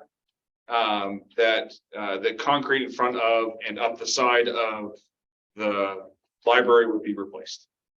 I don't think it needs it. We're good. Okay. Just kidding. Sounds like something to put up. They're expanded levels. They will sit there for a couple of years and. Yeah. All right. I don't hear a consensus there. No. Increase in invasive species control. Yes, we're Yes. doing a master, we're doing a plan. Let's start to fund it. Got it. Intern and treasury tax collection. Yes. Okay, yes. That's an on-off switch. Intern, I like it. Yes. On off switch. like, if you don't, Interest it's go not a away. legacy Not a cost legacy because you're cost. not hiring them full time here. Interest go away and I already like them. Just fire them. So Get out of where here. we- And that's a development with the school district for that program. The additional appropriation requested, for everyone, this is the emails that were being sent around, Yes. asking about that. There are obviously long-term legacy impacts for that, but that's where we're at. That's the 2.75 up to 4%. Correct. That's, no, that's everybody getting 4%. Is that, that's the increase. Budget How is is it- 2.75. I had recommended 2.75 with a 4% for. Well, you can explain it better than I can, but Adjusting the top end range The top that end. is allowable per ordinance. How is it so cheap? If it's going up to. Because it's already 46,000. Because you already have money in it. It's Yeah. additional. Oh. It's additional, but So you're talking 78. Where are we at? Where are we at? Sorry. We're 277, 277. 370 funds available. now. Yes. yes, I think so too. I agree. It's the legacy costs. Yeah, but It's 2 yeses. Do we have a third? Yes, It's a third one. you have to pay people. no to forestry crew for $650. I figured that we didn't do it with You the just golf. skipped I just skipped over it, for right now. Yeah. Outreach coordination, enhanced programming at the 5,000. Yeah. Yes. Okay. Holiday lights for Uptown. Yes, Yeah. that's only two. It- Andrews. correct? What? No, Holiday lights. for Holiday Uptown. lights for Uptown. 45. It's weird. It's like line 26 through whatever. Andrews. It shows up like. Steve, Andrew, Craig, going once, going twice, holiday lights are going. Oh, I'm lights okay with Yeah. that. Yeah, I'm okay. I haven't saved it yet. Correct. Yes. Oh, yeah, but only Ann and I are Oh, voting yes for holiday lights. Craig said yes. Craig Oh, said yes to holiday Say lights. yes to Yeah. holiday lights? So we had 3. Increase the historical society. Yes. That is an on-off switch. That is not a legacy cost. That does not commit. Yeah, past that's 23. fine. I'm with that too. I'm with Steve. Well, there's two. Did you? Up to three. For historical, yeah. Yeah, $2,500. I'm sorry. Pocket I just want to make. Keep sure we it, have I'll three. do something. Okay. Good. Timber Creek Stairs we talked about tonight. I'll vote yes. How much No. we got left up there too? We've got 191. 120 left. No. What? She's saying no to Timber Creek Stairs at this point. At least you didn't say hell no. I understand where it's going. I like stairs. I like pedestrian stairways, but I don't know if this would be like where I'd want to put that $100,000 for new stairs. If I'm gonna look at the whole town, it's not the most centrally traveled area that's connecting business districts or even So schools. secondary question. If you don't want to spend the money to replace them, do you want to spend the 21,000 to tear them out? I would probably, but, or we could just look at it. Ask the holistically. question. We can leave them as they've been. No, I don't. Yeah. Nobody's using them now as they. If you rip them out, it makes it safer because they're not being used anyway. You can take down the barricades. Correct. And they're an I'm eyesore. feeling really well. There's a red flag in front of the residents, but that's. I may be out for it. We'll do it at night. Like. Well, Control burn. yeah. I like that.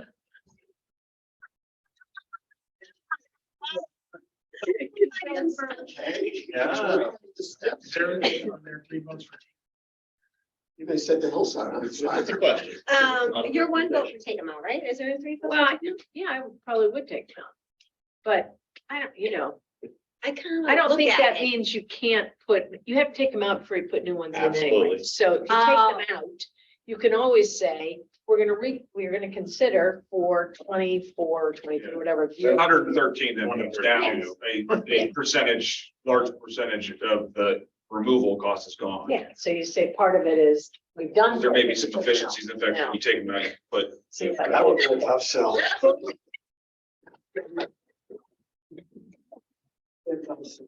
Especially when we had my replant. So I thought, no, we can. Forget I brought that up. We'll move on. it's something we can discuss in the later. And last is the Brook Street reconstruction appropriation.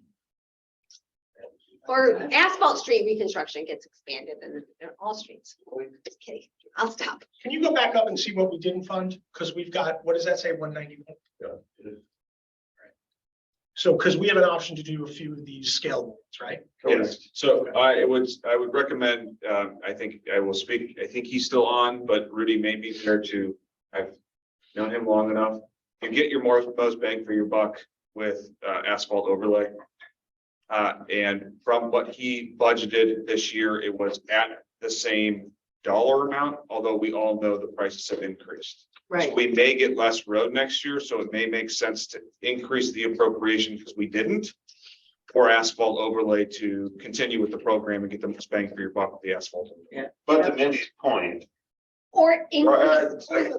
but yeah, to Mindy's point though, right? And PCI score is already high enough on the asphalt overall. I'm a Rudy, I know. That's right, that's right. pro Rudy, pro everybody. This is. Yes, you're right, I'm not, but If I might add, just keep in mind that there's two separate programs. Maintenance is the overlay and reconstruction is what it says it is, reconstruction. So I would treat this separately than the reconstruction portion of Okay. ripping streets up. This is a cheaper, faster, better way of doing more area. Basically more short term. It's a maintenance process. well, and correct me if I'm wrong, Rudy, I mean, we have Cedar Boulevard, I believe is on the next year. That's a major one that needs to be done. It's gonna eat up a lot of that money to get some other ones done. It may make sense to expand here. I would still go with brick restoration, even if we end up not using it. By that time, we'll have the conversation about, We can move it the street over. policy. And Fair enough. I just want to make sure that was, Well, I have a question, Prudy. I mean, so you were talking about, we said we do expanded brick restoration, expanded asphalt overlay, and don't do curbs. Does that, is that possible? Yeah, you have to do curbs. you have to do curbs. Also, You're gonna replace the curb while you're there. I and a can't lot hear. of the brick work will need that anyway too, because some of that is sunk and there's a lot of asphalt patching to try to get them up to the curb level. And- Yeah, but they don't do curbs with brick restoration. They Right. don't do curbs because they're, see, Rudy, I listen. But they don't do the curb within that restoration.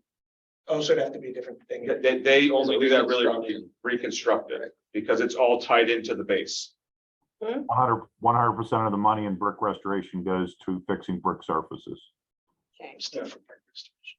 So Rudy, I remember you saying in the past, as we move forward, what we're gonna see is that for asphalt, more overlay needs and less reconstruction needs, because our brick streets are already fed people. I- Asphalt streets. Yes. And if we maintain it at this idea of, Yeah, then the whole idea will be, we don't need to do reconstruction anymore. Well, it Or very will little. phase, that's right. You'll see that with the presentation at the beginning of next year. Matt Begley and I have been working on this and he has a really good, couple different scenarios to see what the impacts are of all those different choices. But the whole goal of the program was to transition from reconstruction, the 2.1 million, 2.2 million. The money will transition to a more of a maintenance program where you're going to see more resurfacing in the future. But you have to get to that point where all the base repairs are done, new drainage, as you guys talked about a little while I think ago. that's what the whole thing is, to get us. That's right. That's right. And it allows you to maintain that PCI at a lower cost because we're reconstructing, we're building streets better. That lasts longer, and then the treatment is just a maintenance treatment of resurfacing at some point. We'll get there as part of this conversation. Right. There was some nice brick, whatever contractor did the brick restoration, I think it was in front of Hal. It was a nice patch that was done. They did a pretty good job. It would be nice if we could do a few more of those in a couple areas that need it. And that's what I'd like to see some of that extra brick money go to. Even if that happens before we get into this overall policy conversation, just to preserve it. like we did one year, we put a little extra money to trees, and I'd like to see a little bit more extra money go to that, even if it only fixes 10 spots, because it's a Yeah, very sure. manual job. I support that. Well, let me throw some numbers out. Yeah. We said 60 for brick restoration, 30 for extended asphalt, 70 for extended asphalt curbs. Yeah. 60, 30. Sure, 30. Yeah. that's fine. Uh-huh. That's not. Curbs- One, curbs two, you only three, You four, don't do 60 curbs with for- reconstruction. 60 for expanded brick restoration, Wait a minute. 30, And if not used, we'll carry over for next yeah, year because there's only a certain amount that can be done for that. 30 for expanded asphalt overlay, So that Oh. was. It's just- You're right. Okay. Okay, so it's 30 on 30%. Now we have 90,000. Yeah, so I'm gonna make a suggestion. Is it going to be 60, 30, 30 to 30 match or 60? No, it's 33%. 30% of asphalt overlays is curb costs. I like the generally. number, so that's good. That's great, thank you. I'm gonna make a suggestion here based on where we're at. Is a project that has been on the radar for many years is item 21 in capital, which is golf course paths. Oh my gosh, I did. Yes. And that, I mean, where we're at right now is 91. Dare me to find the other funds to put it in there. that was Well, clean. That was, I have a feeling if we, let's say, either your projections Yes. on tax revenue, or if we go from 16.1% to 16%. Yes. yeah. Either way we get I've there. been asking for it for a while. Yeah. Yes. I've actually got Yes. additional comments from a few residents this year that are, right? We almost funded it last year and Yeah. then we said we would fund it this year and I'm so sorry. You know, I didn't bring it up. And how much? Love you. 107,000. Thank you, Andrew. Good catch. So you need to find 120 extra. Yeah. We have No. someone who said he will find it, so if I get there, he will. I found it. So do we want to do the golf course full-time request? It's almost offsets itself. Well, wait, go back to.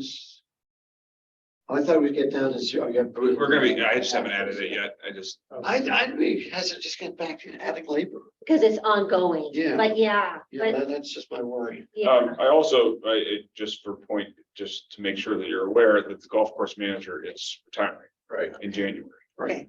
So again, another one of those discussions Yeah. that may need to be had in future Okay. is there's going to be a new manager at this course, and are we? Yeah. What the vision is for that manager. That person had to be in Yeah. a position to be a part of the conversation. That's Yeah. one of the reasons that I didn't. I agree. I like His or- that. His or her vision, yes. That's the one. Yes. When are they retiring? So, So, January January, 13th. yeah. He's a good guy. January. He managed the county, South Park. golf He course. was out at South Park for years. say that again? He was at South Park, the county golf. Dave Cole. Oh, David retiring, yeah. Are we in agreement? Yeah, I think so. Let's just take one like 5-second look through. Yeah, go ahead. I was gonna ask one last pitch for that event person. I like the events person. It's just, it's again, it's not, you can unplug it, plug it in, whatever, and it's cheap. Which one is this? The. Events, 12,500. Yeah. We have, right now, our events like Bright Night, right now is happening. We have the 4th of July parade, the Halloween parade. It's a tremendous amount of staff time. Chief Sahida, Laura, Dave Denellen, director level people are getting up at 5 a.m., making phone calls all the time, working a bunch of overtime. If you offset some of the director level time, maybe they'll have more time to do strategic stuff. And that's my thought. Okay. They're still gonna need to do a lot of the work, Yeah, sure. but If someone's taking. they can- that off and take some of the. Or certain projects and say, here's a cherry picked one that we're Yeah. gonna give. to this. You show up at 5 a.m. and do setup or whatever it is. If it makes the events better. The event. For the artist Like market. instead of you, Yeah. you didn't have 5 a.m. It gives them the ability to say, is it working or not working at the next budget? Yeah. Is that what you're? That's what I'm looking for, pilot. Is it helpful or is it more annoying It's what helpful for. to have an event person, you know, as a contractor? Is it helpful for David, Laura, Blank, Eric? yes. What do you think? Blank, yes. Just like easier to do yourself. I would blurt that out. You don't use the- Laura raised her hand. What'd she want? What'd she say? What'd she say? Laura. She's not a panelist. She was here. She's allowed to talk now. Thank you. Oh, sorry, says my dog. I think it would be great. And it's also possible that we could have some other community events too that would require more staff time. So it would be good to have somebody to be able to plug in there as well. Awesome. Sure, yeah, she had found this one we can start with, so, Oh, you even have a person. yeah, she found this. Awesome she sauce. did this. Let's go rock and roll. Terry, I hope you feel better. She can't, she's just, I don't know why she didn't use it. I know, I didn't, this is two votes, I want to say that. She's probably coughing right now. Let's rock and roll. It feels like Christmas. We had such a gift. All right, All the all right, income. we're good. All right, So Andrew, all said and done, is the final percentage. And there's that. America, close to- 16.7%, the exact same. That's right. Okay. So Alright, you did can that. see that. A double, but it was, no, But you did a decent increase. we because did, of cost of we did living, an increase that matched what. cost of living. Mr. Flynn, are we good? Yeah. We just need to do, yep, review now. Yep. We got a minute as far as for purposes of. Everybody's done this. We're done. We're good. Thank you, everybody. Thank you. Thank No you. meeting Monday. Thank you. I will go grab.